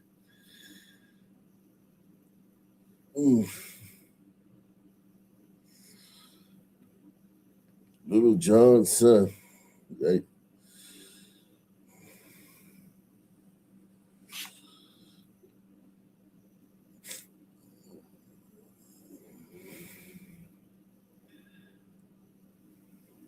Let's do some more Black History, man. Let's do some more Black History, man. Everybody hit that like button, man. Smash that like button. Let's do some more Black History, man. Black History, man. Day 2 of exposing Black history because like it literally didn't even happen. I've heard for my whole life that we can't understand American history without essentially orienting the entire conversation toward the practice of slavery. Thus, we must take time to discuss the first legally recognized slave owner in the American colonies, a Black man named Anthony Johnson. Now, I don't know why we don't learn about this guy in school. I mean, he got to Virginia in 1621. Historian Philip Foner called him the patriarch of Black property owners in America. So essentially, Anthony Johnson was kidnapped by African slave traders in Southern Africa, sold to the Portuguese, sent to Virginia, where he eventually earned his freedom. But then he would go on to purchase slaves himself and even use the legal system that we're told is so systemically anti-Black to take a Black slave away from a white guy. And then he would end up becoming, an extraordinarily wealthy tobacco farmer. So I don't bring him up to be like, oh, look, Black people can be successful in America. We obviously know that. It's just to say that how he obtained that level of success seems to be a bit typical for that time, wouldn't you say? So he had 5 indentured servants. He had 4 white guys and 1 Black guy. A little bit of a sidebar on indentured servants. I don't know if you know this, but because indentured servitude was a temporary labor contract rather than lifetime ownership, like with slavery, they were often treated far worse than slaves were. They were worked harder, they were beaten worse, they were starved more because their masters had no long-term interest in their health, which is why the mortality rate of indentured servants was actually much higher than slaves. By the way, indentured servants in America America, overwhelmingly white, just if we're keeping score. But the one black indentured servant that he had is a man named John Kaser. He claimed that his indentured servitude contract was only 7 years, and so he wanted to leave, and his wife and his kids begged Anthony Johnson to let them go. But Anthony Johnson said, "What are you talking about? There's no contract. I simply own you." So John Kaser leaves anyway to go work for this white guy on his plantation saying, "Hey, I'm a free guy now." Anthony Johnson literally chases this guy down and gets the courts involved to say, "Nope, I'm taking you away from this white guy. I actually own you for life." So because of Anthony Johnson, John Kaser became one of the first Africans in America enslaved for life as a result of civil suit rather than punishment. It's like literally on his Wikipedia page. That's what he's known for. Save me the crying about American racism when black people were literally enslaving other black people on American soil before George Washington was even born. Truth matters. I love Black Day 2 of exposing black history because like it literally didn't even happen. I've heard for my whole life that we can't understand American history without essentially orienting the entire conversation toward the practice of slavery. Thus, we must take time to discuss the first legally recognized slave owner in the American colonies, a black man named Anthony Johnson. Now, I don't know why we don't learn about this guy in school. I mean, he got to Virginia in 1621. Historian Philip Foner called him the patriarch of black property owners in America. So essentially, let's see some more stuff, man. Anthony Johnson. there is no reason to not get this bill through. No.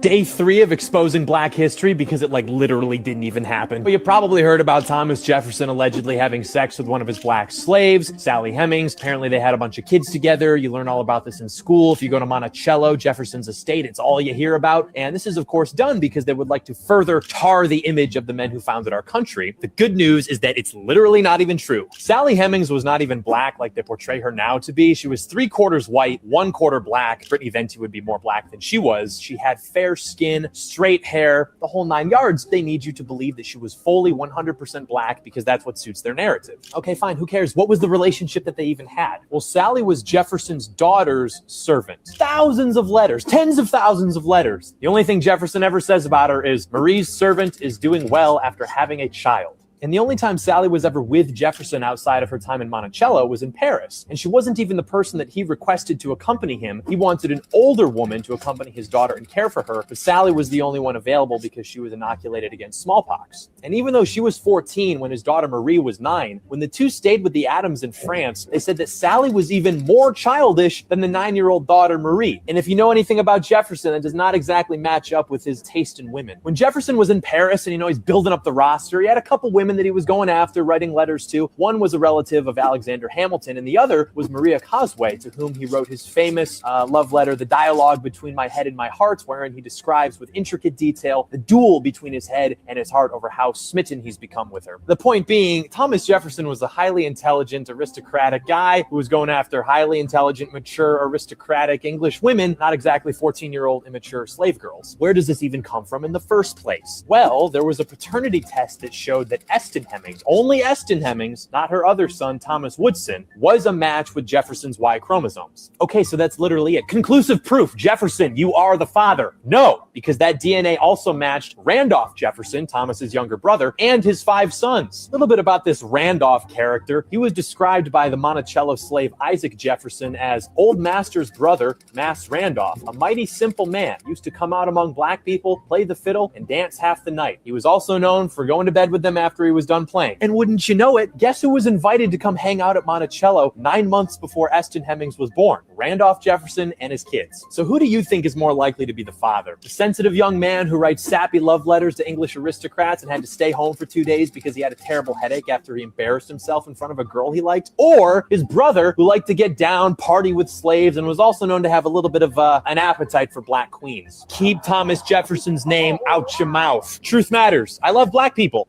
Day 3 of exposing black history because it like literally didn't even happen. But you probably heard about Thomas Jefferson allegedly having sex with one of his black. Okay. Well,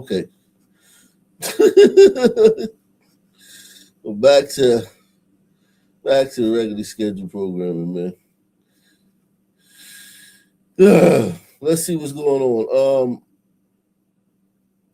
See this rundown. Begin with our first I'm gonna look drop the link. inside that robbery that left an armored truck guard critically hurt in Balch Springs. A short time ago, the U.S. attorney announced an arrest and also shared a photograph, and here it is, of their suspect accused of shooting the guard. It was breaking news at 4 o'clock with Ken and Karen, but Perseda Holguin is live for us this afternoon at 5 o'clock. For those maybe just joining us, what else do we know about this guy? Yeah, so we know that the suspect is currently in federal custody, and he has been charged with attempted interference of commerce by robbery. Now, when talking to people in this community, they say it's a relief to know the suspect has been caught and say they are rallying behind the victim. The FBI has identified the suspect behind Wednesday's armed robbery as Leroyce Antoine Lambert from Dallas.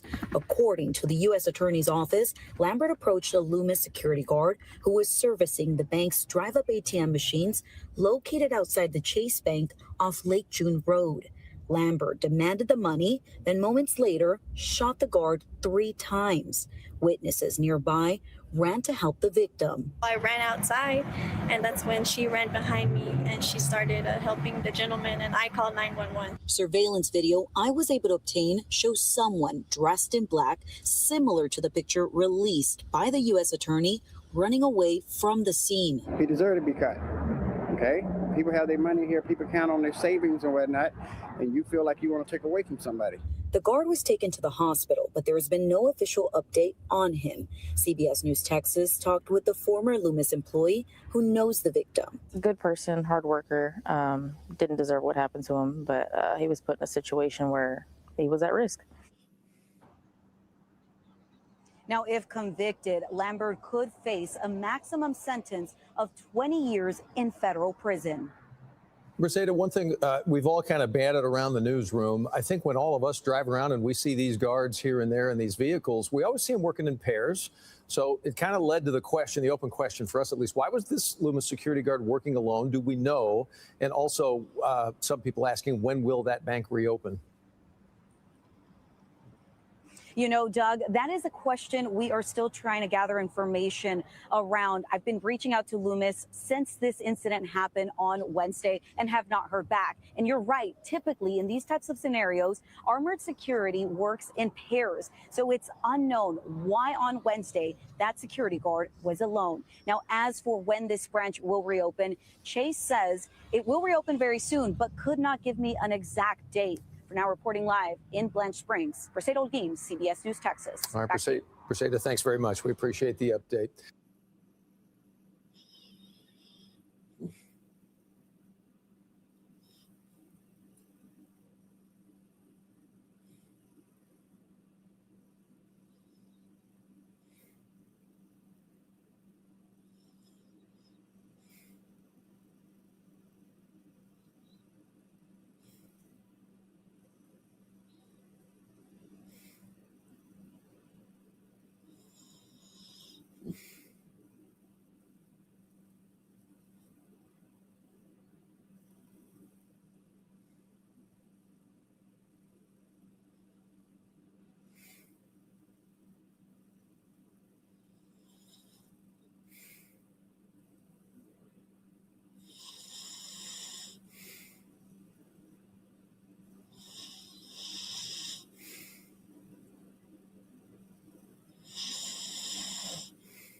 A suspected serial rapist is in custody hours after police issued a plea to the public for help in tracking him down. Police arrested Kwame Shabazz in Gwinnett County last night.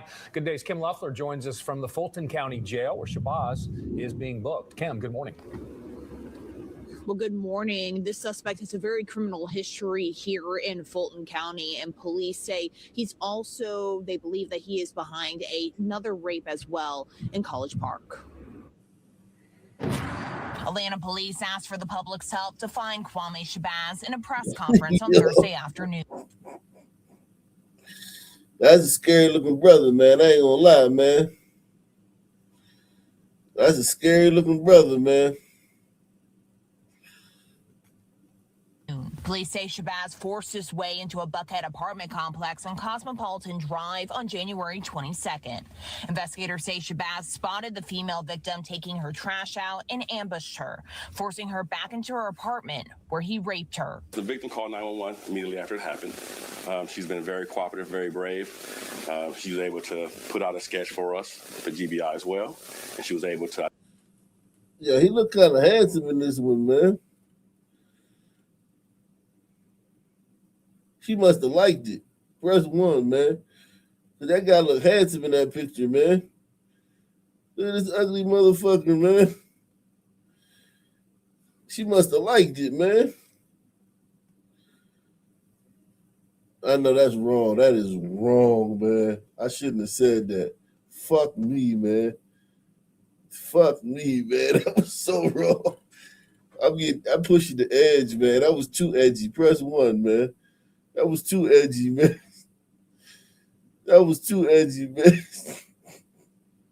That was too edgy, man. Jeez.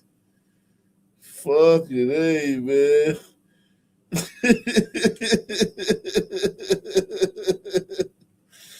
That was too edgy, but no, she did kind of like glow him up. She glowed him up, man. She glowed him up, man. Let's put it like this.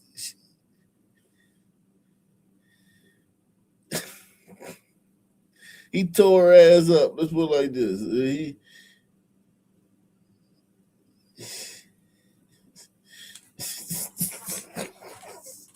to put out a sketch for us for GBI as well, and she was able to identify him in a lineup that conducted. So, very brave person. She came forward right away. Police say the next day, someone saw Shabazz expose himself near that same complex. The next day, we had a 911 call in the 2200 block. He came back to the same complex, man. That dude, sicko. Yo, he a sicko. He came back to the same complex. Just walking around.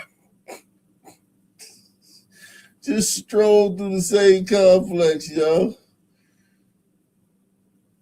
I guess he felt like, yo, this place is a winner, man. You know what I'm saying? Like, he scored here before. He's like, yeah, man. We go back there, man. Shabazz exposed himself near that same complex. The next day, we had a 911 call in the 2200 block of Piedmont, where a young lady witnessed him expose himself. She called 911. She was also very helpful in identifying him as well. Police believe Shabazz is homeless. He's facing multiple charges, including rape, sexual battery, and aggravated assault. To know your surroundings. If you're somebody you don't know, and then you question, you question it. You call. How could that woman have stopped her? She was taking her trash out, and some nigga just ambushed her while she was taking her trash out and forced her back in her apartment. How could she have? Think about how often that shit used to happen back in the day. And I'm not talking about back in the 60s and 70s. I'm talking about, think about how often this shit used to happen in the fucking 1400s and shit, or be in Africa and Europe before, like, colonization and shit. Think about how often that shit would happen.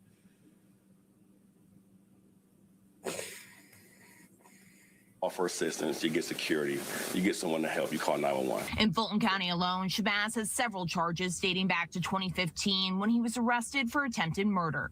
He's been in and out of the jail since then, multiple times. Now, he was last released from the Fulton County Jail back in August of last year. Now, right now, it's unknown how long he'd been in Gwinnett County or exactly how he got there. Well, police do say that he has since been extradited back to Atlanta police, and he will once again be booked here at the jail. Live this morning in the Fulton County Jail, Kim Luffler for Good Day Atlanta. All right, Kim, thank you for the latest from there. Now, oh, man.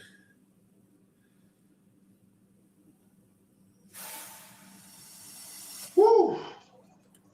Woo. We saw our maintenance man drinking our alcohol, taking very big gulps of our alcohol, consuming our alcohol straight from the handle. So taking it in straight to his mouth and dumping it into his mouth. And he was also seen passing out on our floor.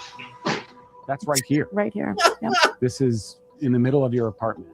Yep. With the door wide open in December. Mm-hmm. Roommates Andrea Papakostas and Alexis. Yo, man.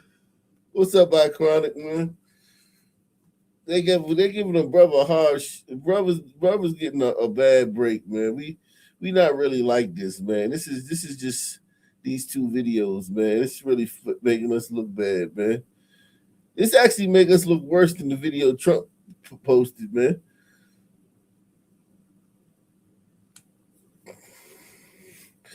But yeah, man, this is sad, man. Poor ladies, man. Woo. We saw our maintenance man drinking our alcohol, taking very big gulps of our alcohol, consuming our alcohol straight from the handle. So taking it in straight to his mouth and dumping it into his mouth. And he was also seen passing out on our floor. That's right here. Right here. Yep. This is in the middle of your apartment. Yep. With the door wide open in December. Mm-hmm. Roommates Andrea Papakostas and Alexis Nguyen watch the doorbell camera video that has these University of Georgia seniors afraid to sleep in their own beds. Do a try. It started when Michael Perkins showed up early one evening to install a new water heater at the Riverbend Club Apartments. Video shows he went right for their liquor cart. The police report says the maintenance guy then drank a whole bottle of liquor and passed out on the living room.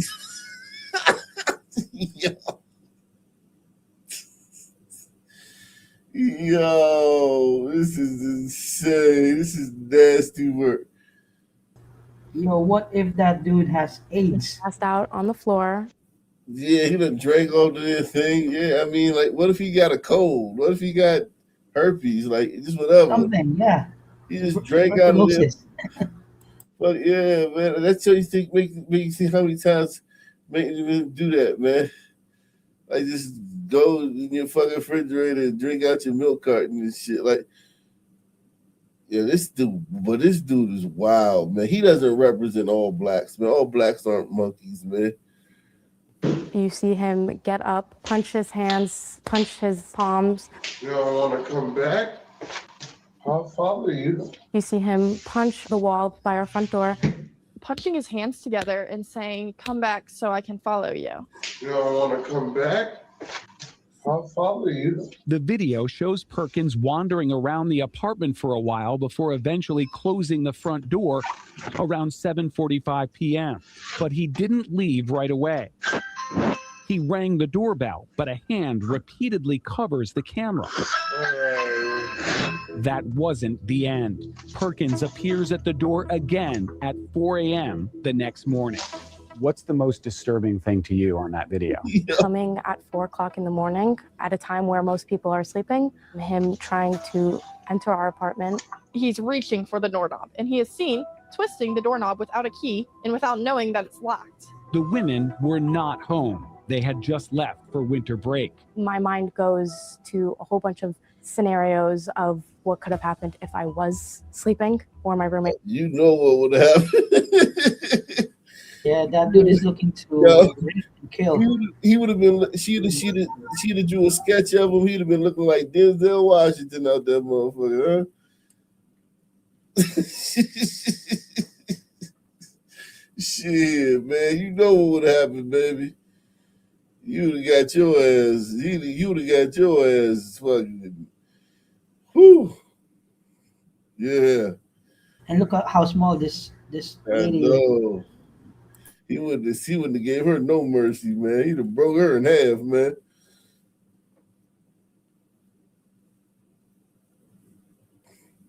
Jeez.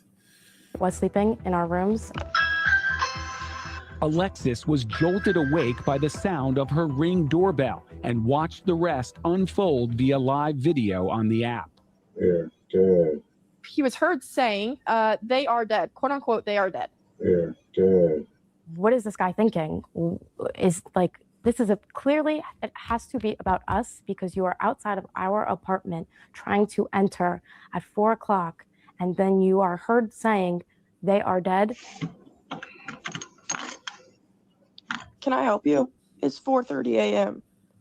Yeah, I didn't hook up your water heater, and not only did I not hook up your water heater, but I left my phone. Hurry up and go get it, please. It's way Okay. too early. I'm sorry. I'm so sorry. I'll be very quick. What? Let him in the.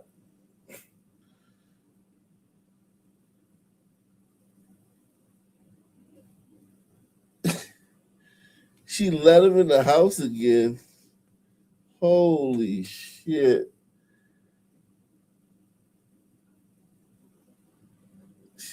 She unlocked the shit remotely to let him in the house. And you know, when he said they're dead, he's really thinking to ending them if they're inside. Wow.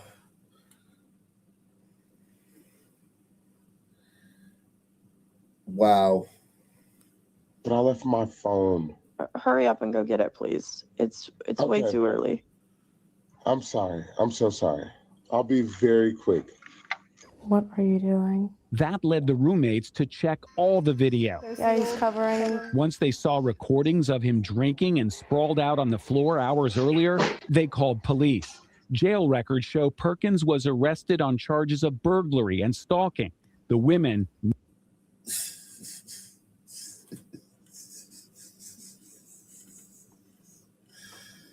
Yo. Maybe Trump was right. Salute to Deluxe 247, aka Cal Ripken, aka the real MVP. Coming through once again. PL Sanders says, RIP Michael Peretti. You woke us with truth. Who's Michael Peretti? Parenti. Who's Michael Parenti? I don't know who that is. Michael Parenti.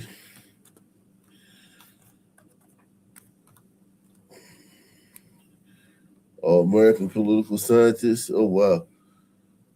Damn. RIP to him.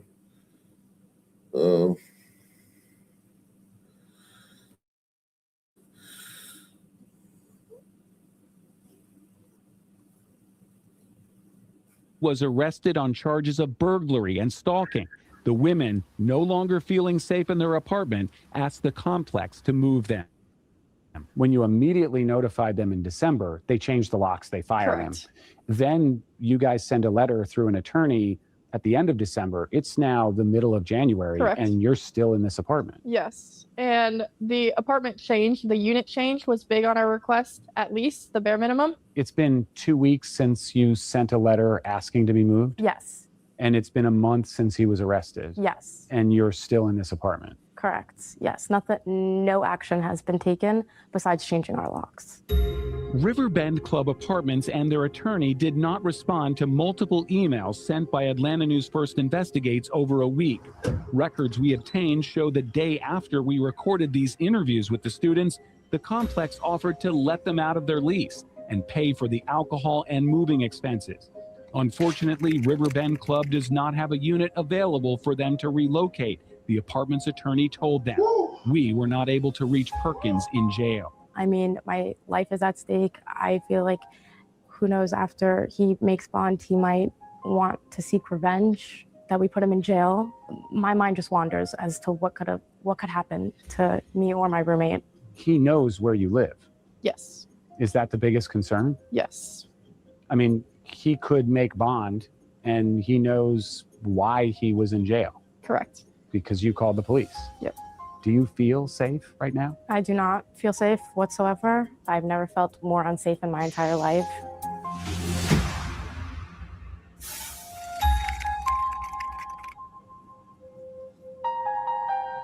Students are now safely out of the apartment complex due to confidential.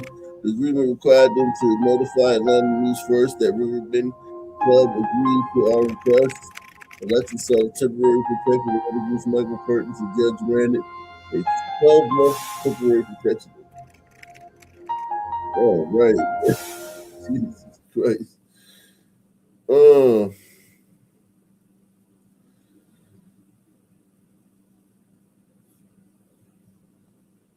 And now, only on 13 News, a teen already charged with killing his barber is suspected of killing another man months earlier. Rich Nye is breaking this story today and talking to the mother of the first man who was shot and killed. So sort this out for us, Rich. All right, so 19-year-old Isaiah Booker was shot and killed. This happened on March 30th of last year. Booker's body was found near a dumpster on Shady Oak Drive. This is in the Carriage House East apartments on the Far East Side. His mother believes Booker got into a confrontation with someone he did not know while walking home on a Sunday morning. Sharia Booker tells me police have video and other evidence that identifies Dominique Sherman as the shooter. Sherman was just 15 years old at that time. Sharia contacted me when she heard about Sherman's arrest last week for another murder.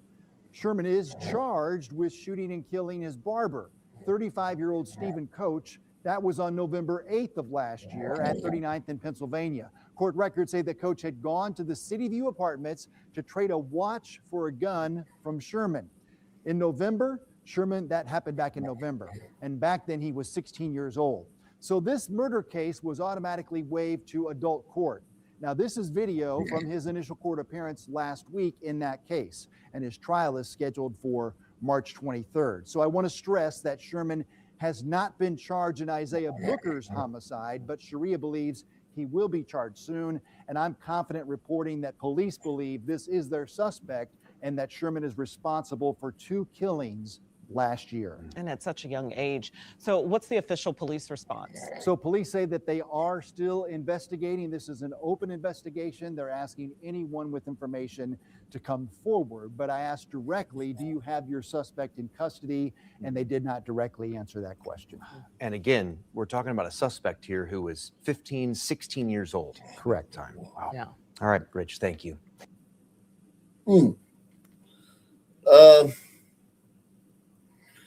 Men sentencing 13-year-old. Okay, so I think that's another one. Let's see. Salute to everybody out there, man. Salute to everybody out there watching tonight's program, and man, we're coming through with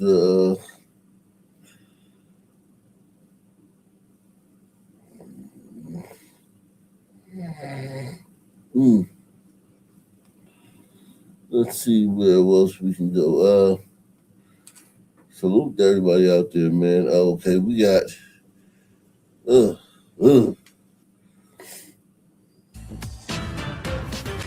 Tonight, a 20-year-old Hendricks County man is behind bars accused of murder. It's in connection to a deadly shooting last year on Indy's Near East Side. Fox 59's Jesse Wells explains what court records reveal that led to that violence. According to this detailed 19-page affidavit, the shooting stemmed from a party at this apartment building behind me. The victim, who lived in the building, told the partygoers to be quiet. That ultimately led to a fight that cost the victim his life. Keep the noise down. People were trying to sleep. Witnesses say those words were among the last spoken by Lloyd Moncrief. The 52-year-old was shot just... Damn, Lloyd. Keep the shit down. People are trying to sleep. Those are the last words you said. Fuck. Spoken by Lloyd Moncrief. The 52-year-old was shot just before 1 o'clock in the morning here along East 10th Street on the first weekend in December last year. Prosecutors believe one partygoer, Dylan Bardsley, punched the victim in the face. That's when Bardsley's friend, 20-year-old Brian Snipes Jr., allegedly shot the victim, who died a half hour later. Damn.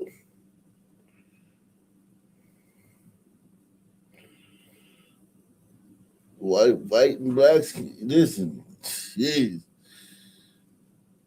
When Bardsley punched the victim in the face, that's when Bardsley's friend, 20-year-old Brian Snipes Jr., allegedly shot the victim, who died a half hour later. It makes no sense to me, but we see it.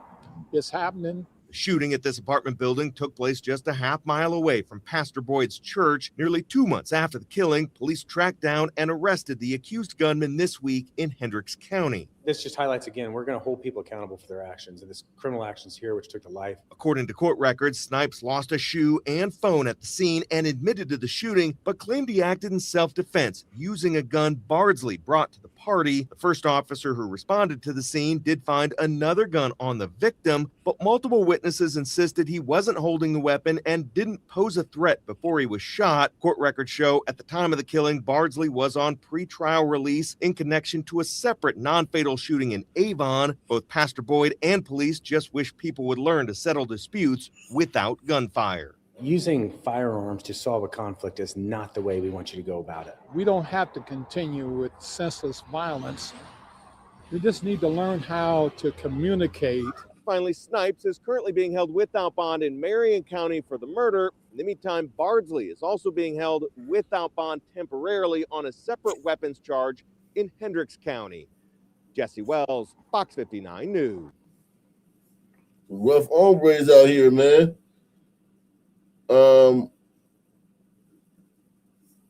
Some rough hombres. Man accused of murdering a woman in the bar she owned in Illinois will remain in jail in Indiana for now. And WGN's Courtney Spinelli has the latest on the allegations he's facing in both states. Also a look at his criminal history spanning decades. The 47-year-old suspect waived extradition, but officials say he's not going anywhere until a case involving charges out of Crown Point is resolved. He was out on bond in that case when he allegedly killed a woman earlier this week. Courtney was deeply loved, not only by her family and her young daughter, but also by the many patrons and friends whose lives she touched. But on Monday, 30-year-old Courtney Drysdale's life was cut short. An act of unprovoked violence inside the Line, a bar in rural Moments near the Illinois-Indiana border. She was so proud to call her own. And she made coming into that little tiny hole-in-the-wall bar out in the middle of nowhere, like I said, one of my favorite places. Police allege this man, 47-year-old Julius Burks Jr., walked in, showed a gun, and demanded cash. Drysdale did what he asked, but police say the suspect shot her 2 times, execution style. A devastating and horrific event. The suspect taken into custody Tuesday, just hours after Kankakee County investigators released images of him and his vehicle. He was picked up on an arrest warrant at his home in Hammond, Indiana. Investigators flooding the area, focusing on the home and towing away a BMW matching the one from the bar. Neighbors say they had no idea about Burke's violent past, which we learned dates back to the mid-90s. He pleaded guilty to 2 counts of felony murder in a case out of Chicago, charges he was just 15 when he was picked up on in 1994. A co-defendant in that case, Burks, was sentenced to 37 years in prison, later released after serving less than half of it. Not long after, he started racking up a slew of traffic cases and 1 battery case in Kankakee County. In December, Burks is accused of breaking into the home of an ex-girlfriend in a neighborhood off Main Street in Crown Point. Court records show officers found his white BMW out front and Burks hiding in a room in the back of the house. That woman's attorney sharing a statement on her behalf. My deepest condolences go out to Courtney's daughter and family following their tragic loss. I did my best to bring to light to the authorities and the courts on a number of occasions who Julius was. But it wasn't until just recently were they able to file criminal charges against him for entering my home without permission. Hopefully there will be a quick resolution to my case here in Indiana so he can be transferred to Illinois to face the consequences for what he did to Courtney. Burks is due back in court here in Lake County on February 26th. Charges have not yet been formally filed in Drysdale's murder. In Crown Point, I'm Courtney Spinelli, WGN News. Damn, some rough hombres out here, man. Some rough sons, man. I'm not even gonna lie, man. These sons are rough, Jack.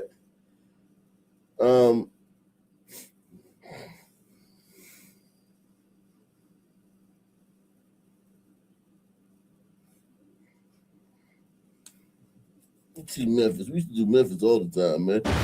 The snow. Press 1 if you miss Memphis, man. Donald Trump done sent the federal troops in there, and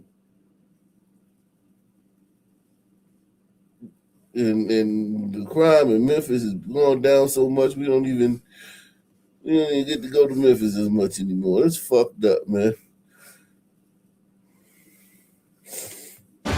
The snow falls and crime goes down. It melts and crime rises. That seems to be the case after the past few weekends saw record low serious crime as the Mid-South turned into a winter wonderland. But now as the weather has gotten warmer the past few days, criminals in Memphis are coming out of hibernation.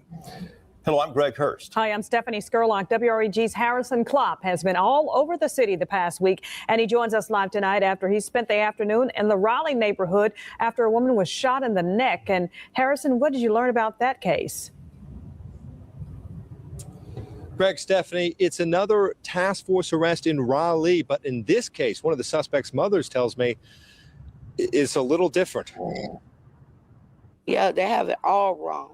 The young lady came to my home messing with my son. Jonathan Stevenson's mother, Lisa, speaking with your news leader off camera due to safety concerns after the Memphis Safe Task Force arrested both her son, Jonathan Stevenson, and Pierre Teamer for various charges. According to task force documents, shortly after 2 yesterday, Pierre Teamer and his girlfriend went to visit a family member in the 4400 block of Kerwin Drive. The unnamed girlfriend said she did not realize that her family member lived next door to her ex-boyfriend, Jonathan Stevenson. The girl stated that Stevenson fired one shot in the direction of her Chevy Equinox, and she asked him to stop because her newborn child was in the back seat. But Stevenson wouldn't listen as he fired another shot, striking the girl. But Lisa Stevenson, who claims she saw it all go down, says the girlfriend's claim is invalid, saying her son and the unnamed woman were arguing for weeks over who that newborn belonged to. The young lady jumped out of her car and ran into my house, started fighting my son, and the young man came around his vehicle, cocked his gun, shot at my son, and that's why the shooting started. The shooting is among many violent crimes the city has seen since the weather has gotten warmer. On Monday, we saw Midtown Street shut down after multiple shots were fired outside of a liquor store. The very next day, a man was shot dead after a gas station robbery. Incidents like these and the ones we saw yesterday in Raleigh are why Governor Bill Lee says he is pledging additional money, men, and resources into fighting crime in Memphis. Now we got to make it stick. Crime plagued that city for decades, and it won't go away in 6 months. To that end, this year's budget includes $80 million in grants to accelerate the momentum in Memphis. And we will increase the full-time Tennessee Highway Patrol presence by permanently placing 100 troopers in Shelby County. Guys, we have reached out to our task force contacts to verify Lisa Stevenson's claims. We're still waiting to hear back, but we will let you know when we do. From downtown tonight, Harrison Cloud. Man, a lot of rough sons out here, man. Former NFL linebacker sits in the Hamilton County Jail charged with murder. Good evening and thanks for joining us. I'm Kim Chapman-Whitfield. And I'm Josh Rowe. The sheriff's office reports Darren Lee was taken into custody on Thursday after his girlfriend was found dead at a home in Ottawa. And News Channel 9's Sarah Hauer is live from the scene with more on this investigation. Sarah. Kim, Josh, I'm here at that home on Snow Cone Way in Ottawa, where just a couple of hours ago, investigators removed the yellow caution tape at the property where police say a former NFL player is accused of killing his girlfriend. The Hamilton County Sheriff's Office says deputies were called here Thursday afternoon to a report of CPR in progress. When they arrived, they found a woman inside suffering from severe injuries. Police say she later died at the scene. The victim's boyfriend, Darren Lee, is now charged with first-degree murder and tampering with evidence. Lee was a former first-round NFL draft pick selected by the New York Jets in 2016 and played for several teams before his career ended in 2021. Here you can see Lee in Jets practice footage and then on the field at Ohio State where he starred as a linebacker. In the affidavit, investigators say the injuries and blood evidence found throughout the home were, quote, not consistent with the defendant's statements, and that evidence indicated an attempt to remove, alter, or conceal blood evidence related to the violent crime. The affidavit states the victim had what appeared to be a 1-inch penetrating stab wound on her abdomen, and investigators documented what appeared to be a large circular human bite mark on the victim's shoulder. Police. So a 1-inch stab wound. She died from a 1-inch stab wound. That's crazy. That shows you that all that stuff is right there, yo. All your organs and shit are like right there under your skin. Press 1. It's right there. Say more charges could be pending as that investigation continues. Live in Ottawa, Sarah Howard, News Channel 9. All right, Sarah, thank you very much. Court records also show Lee was arrested in 2023 in Ohio on domestic violence-related charges involving separate incidents. One arrest report says he allegedly threw a phone at a woman which, quote, struck her in the head, causing her ear to bleed, grabbing her neck while punching the pillow beside her, causing red marks to her neck, end quote. We'll have more on Lee's arrest online and on the air throughout the weekend. Damn. A lot of fucking Jesus Christ. Jeez.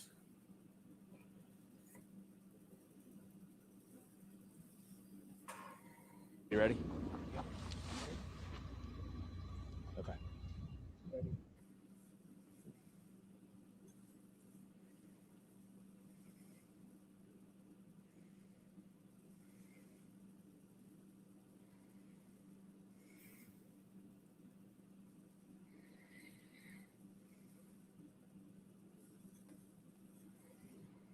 Now to our other big story at 9. Chicago police are investigating after a city employee was found shot to death in her home on the far north side. WGN's Courtney Spinelli is live near North Bell and Lunt Avenues. Courtney, what have you learned? Yeah, good evening to you both. The investigation into what happened here is still in its very early stages. Police sources say the 36-year-old victim, whose identity has not yet been released tonight, was found shot a number of times. She did a no call, no show today, and they're not able to contact her via phone. A well-being check transpiring into a homicide investigation Friday morning in the city's Westridge neighborhood. Officers responding to the 6900 block of North Bell Avenue just after 9, finding the victim inside a second-floor condo unit. Our deputy director at the OEMC requested this well-being check. Police sources confirming the 36-year-old woman works for the city's Office of Emergency Management and Communications, or OEMC. The victim passing away from her injuries before she was found. Whoever shot her did so multiple times, hitting her at least once in the abdomen. It's kind of surprising, you know, because we thought this was a good neighborhood. That's why we actually picked the neighborhood. It's not clear when the shooting happened or if anyone heard it. Investigators during the day gathering information in the building to give them a better idea of what happened, carrying out several evidence bags. Area residents expressing their sympathies and concerns as the usually quiet area became the site of a crime scene. It's a lot of families and homes. There's a school, lots of kids around.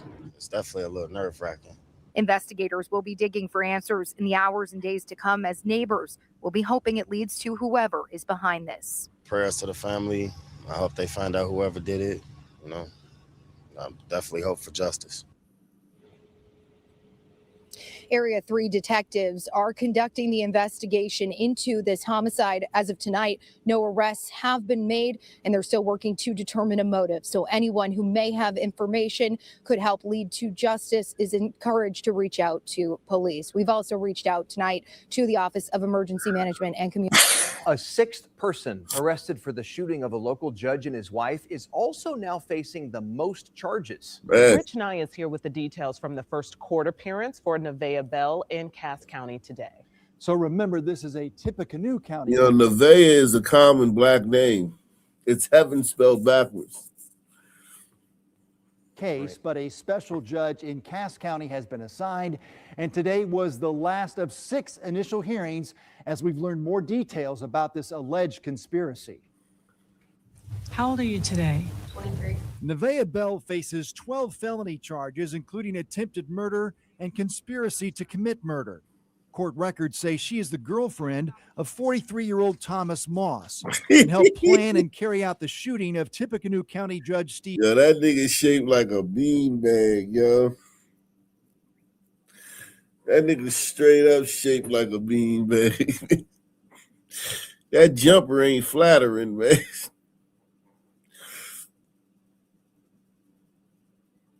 That nigga got a lot of junk in his trunk, man. 3-year-old Thomas Moss, and helped plan and carry out the shooting of Tippecanoe County Judge Steve Meyer and his wife Kim. Braylon Ferguson, Thomas Moss, Blake Smith, and Nevaeh Bell did meet and create a plan for Ferguson to shoot and kill Judge Stephen Meyer. Moss is a multi-time convicted felon who was scheduled to go to trial in Judge Meyer's court 2 days after the shooting. Court records say that Bell and the 3 men planned to kill the alleged victim in Moss's trial to prevent her testimony. Bell allegedly financed Raylan Ferguson's trip to Pennsylvania to shoot the woman. When that plan failed, the group allegedly turned their focus to killing Judge Meyer. Court records say Blake Smith bought the gun. Ferguson allegedly told police that he did not want to participate, but he owed Moss $22,000. Ferguson was allegedly told his debt would be forgiven and he would have a new rank in their criminal gang if he carried out the plan. Special Judge Lisa Swaim set Bell's bond at $3 million cash and $2 million surety. 2 other women are also facing less serious charges in this case, but still. Yeah, we're going to kill the judge. That means they're going to drop the charges. If we kill the judge, they just going to drop the charges and let us go. They will say, oh, well, your judge died, so I guess you're free to go. Then we did this the other day. We did that story the other day. That's just an update.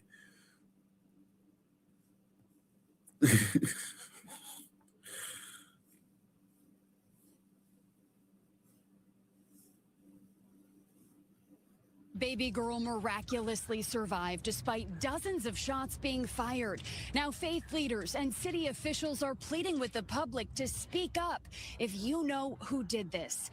Cook County Crime Stoppers has identified the victim as 26-year-old Gabrielle Ayers. She was shot multiple times near 79th and May this week before crashing into another car. The man who was with her was injured in the shooting, but her 14-month-old daughter was unharmed.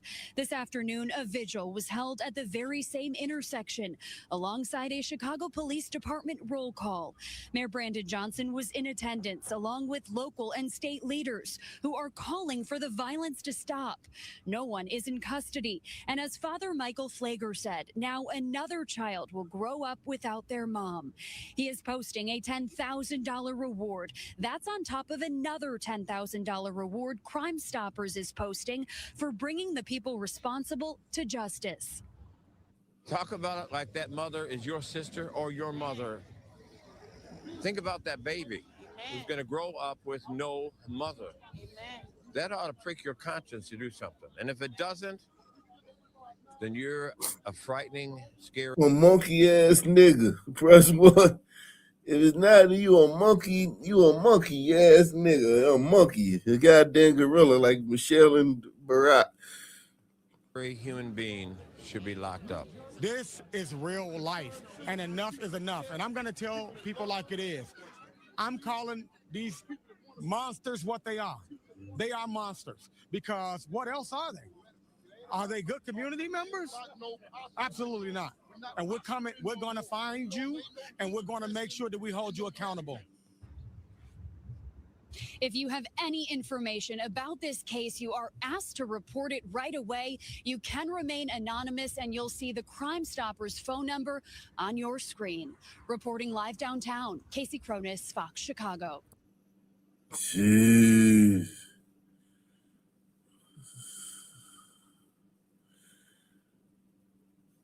Jeez.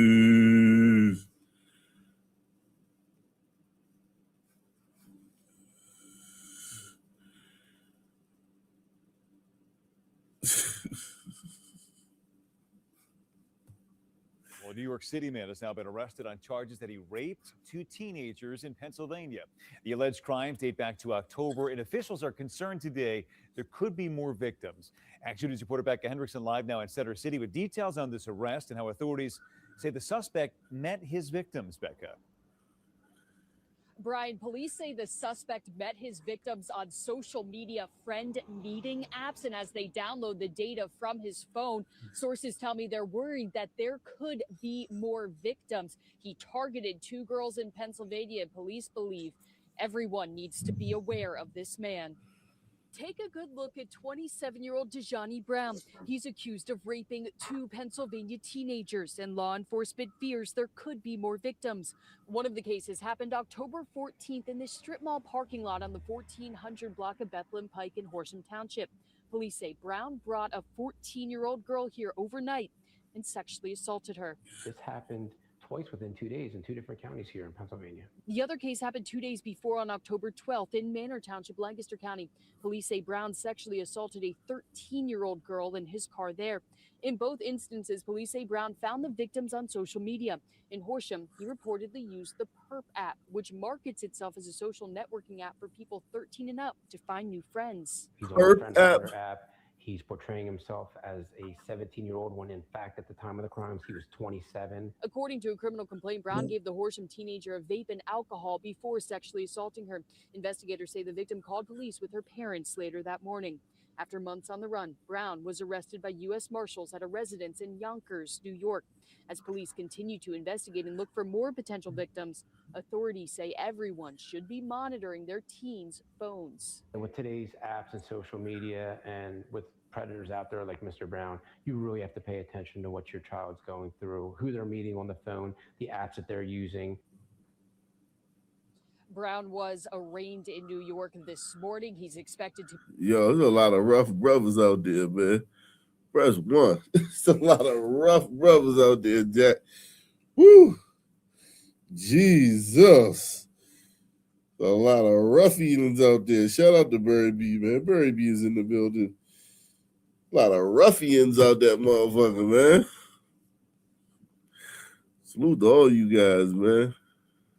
Jesus Christ. Fucking A, man. Becca, thank you. Jesus Christ.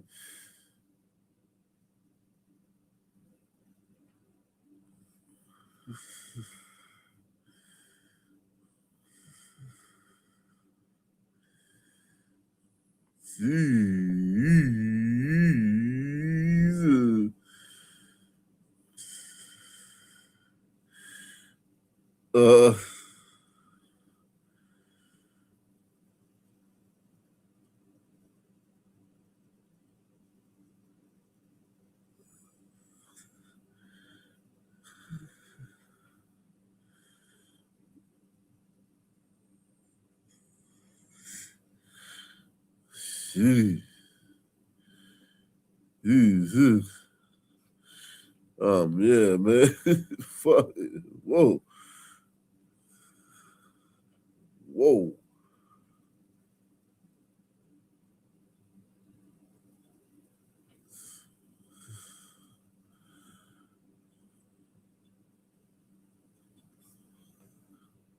He just stuck the gun straight to the back of my head and pulled the trigger. I couldn't believe it. You know, over a fake post. An Indianapolis man recovering after being wounded during a home invasion on the city's west side. CBS 4's Jesse Wells spoke to that victim, as you saw, who explains firsthand what led to that violence. The victim spent the last few days in the hospital after being shot in the back of the neck inside his own home here behind me.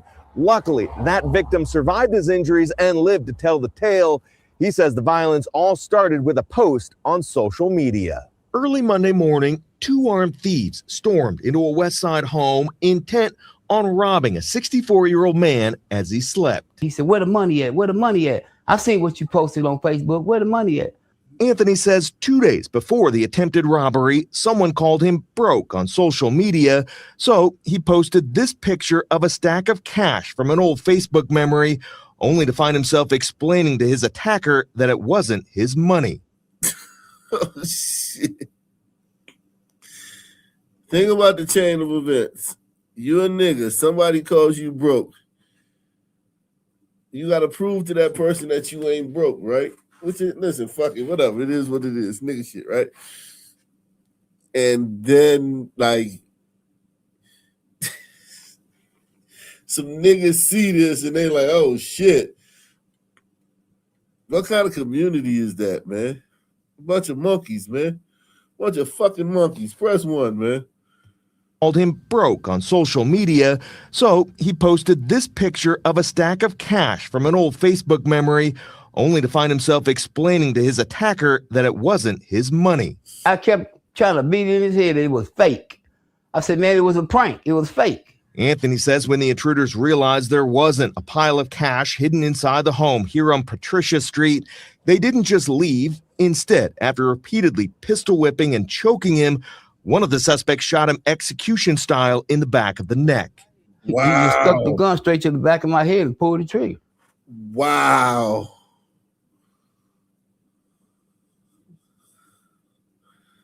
Jesus Christ. The neck. He just stuck the gun straight to the back of my head and pulled the trigger. I couldn't believe it. You know, over a fake post. Came out right there. I couldn't believe it, man. The bullet exited through Anthony's chest. Shortly after the suspects fled, police showed up and rushed Anthony to the hospital in critical condition, unsure if he'd survive. I said to myself, I'm about to die over a fake post. That's what I was saying to myself. Although the police report includes very few details, Anthony recalls the suspects announced themselves as police during the break-in and even wore tactical vests. They had a bulletproof vest on with the jacket, with the police on both sides, front and back. Anthony just hopes the suspects are caught because if they're willing to kill over this pile of old cash, who knows what else they'll do. That wasn't even called for. He didn't have to do all that. Once he found out it wasn't real, he should have just left. So far, no arrests have been made in this case, but as always, anyone with information on this shooting can contact either IMPD or Crime Stoppers. Jesse Wells, CBS 4 News. Just such a scary situation. The fight to keep. Jesus Christ, a lot of scary situations in this fucking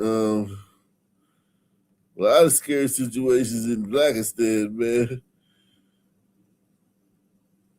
Jesus Christ. Fucking hey, man. Yeah, man, we like to cover this tomorrow. We're gonna cover some shit tomorrow, man. We got a lot of shit to do in the morning, man. A lot of shit to do in the morning, man. Salute to all you people out there, man, for joining us tonight, man. Supporting the channel, man. Ock Nation News, man. We'll be back tomorrow, man. Do some more of this shit, man. Same black time, same black channel. Out of here. Subscribe.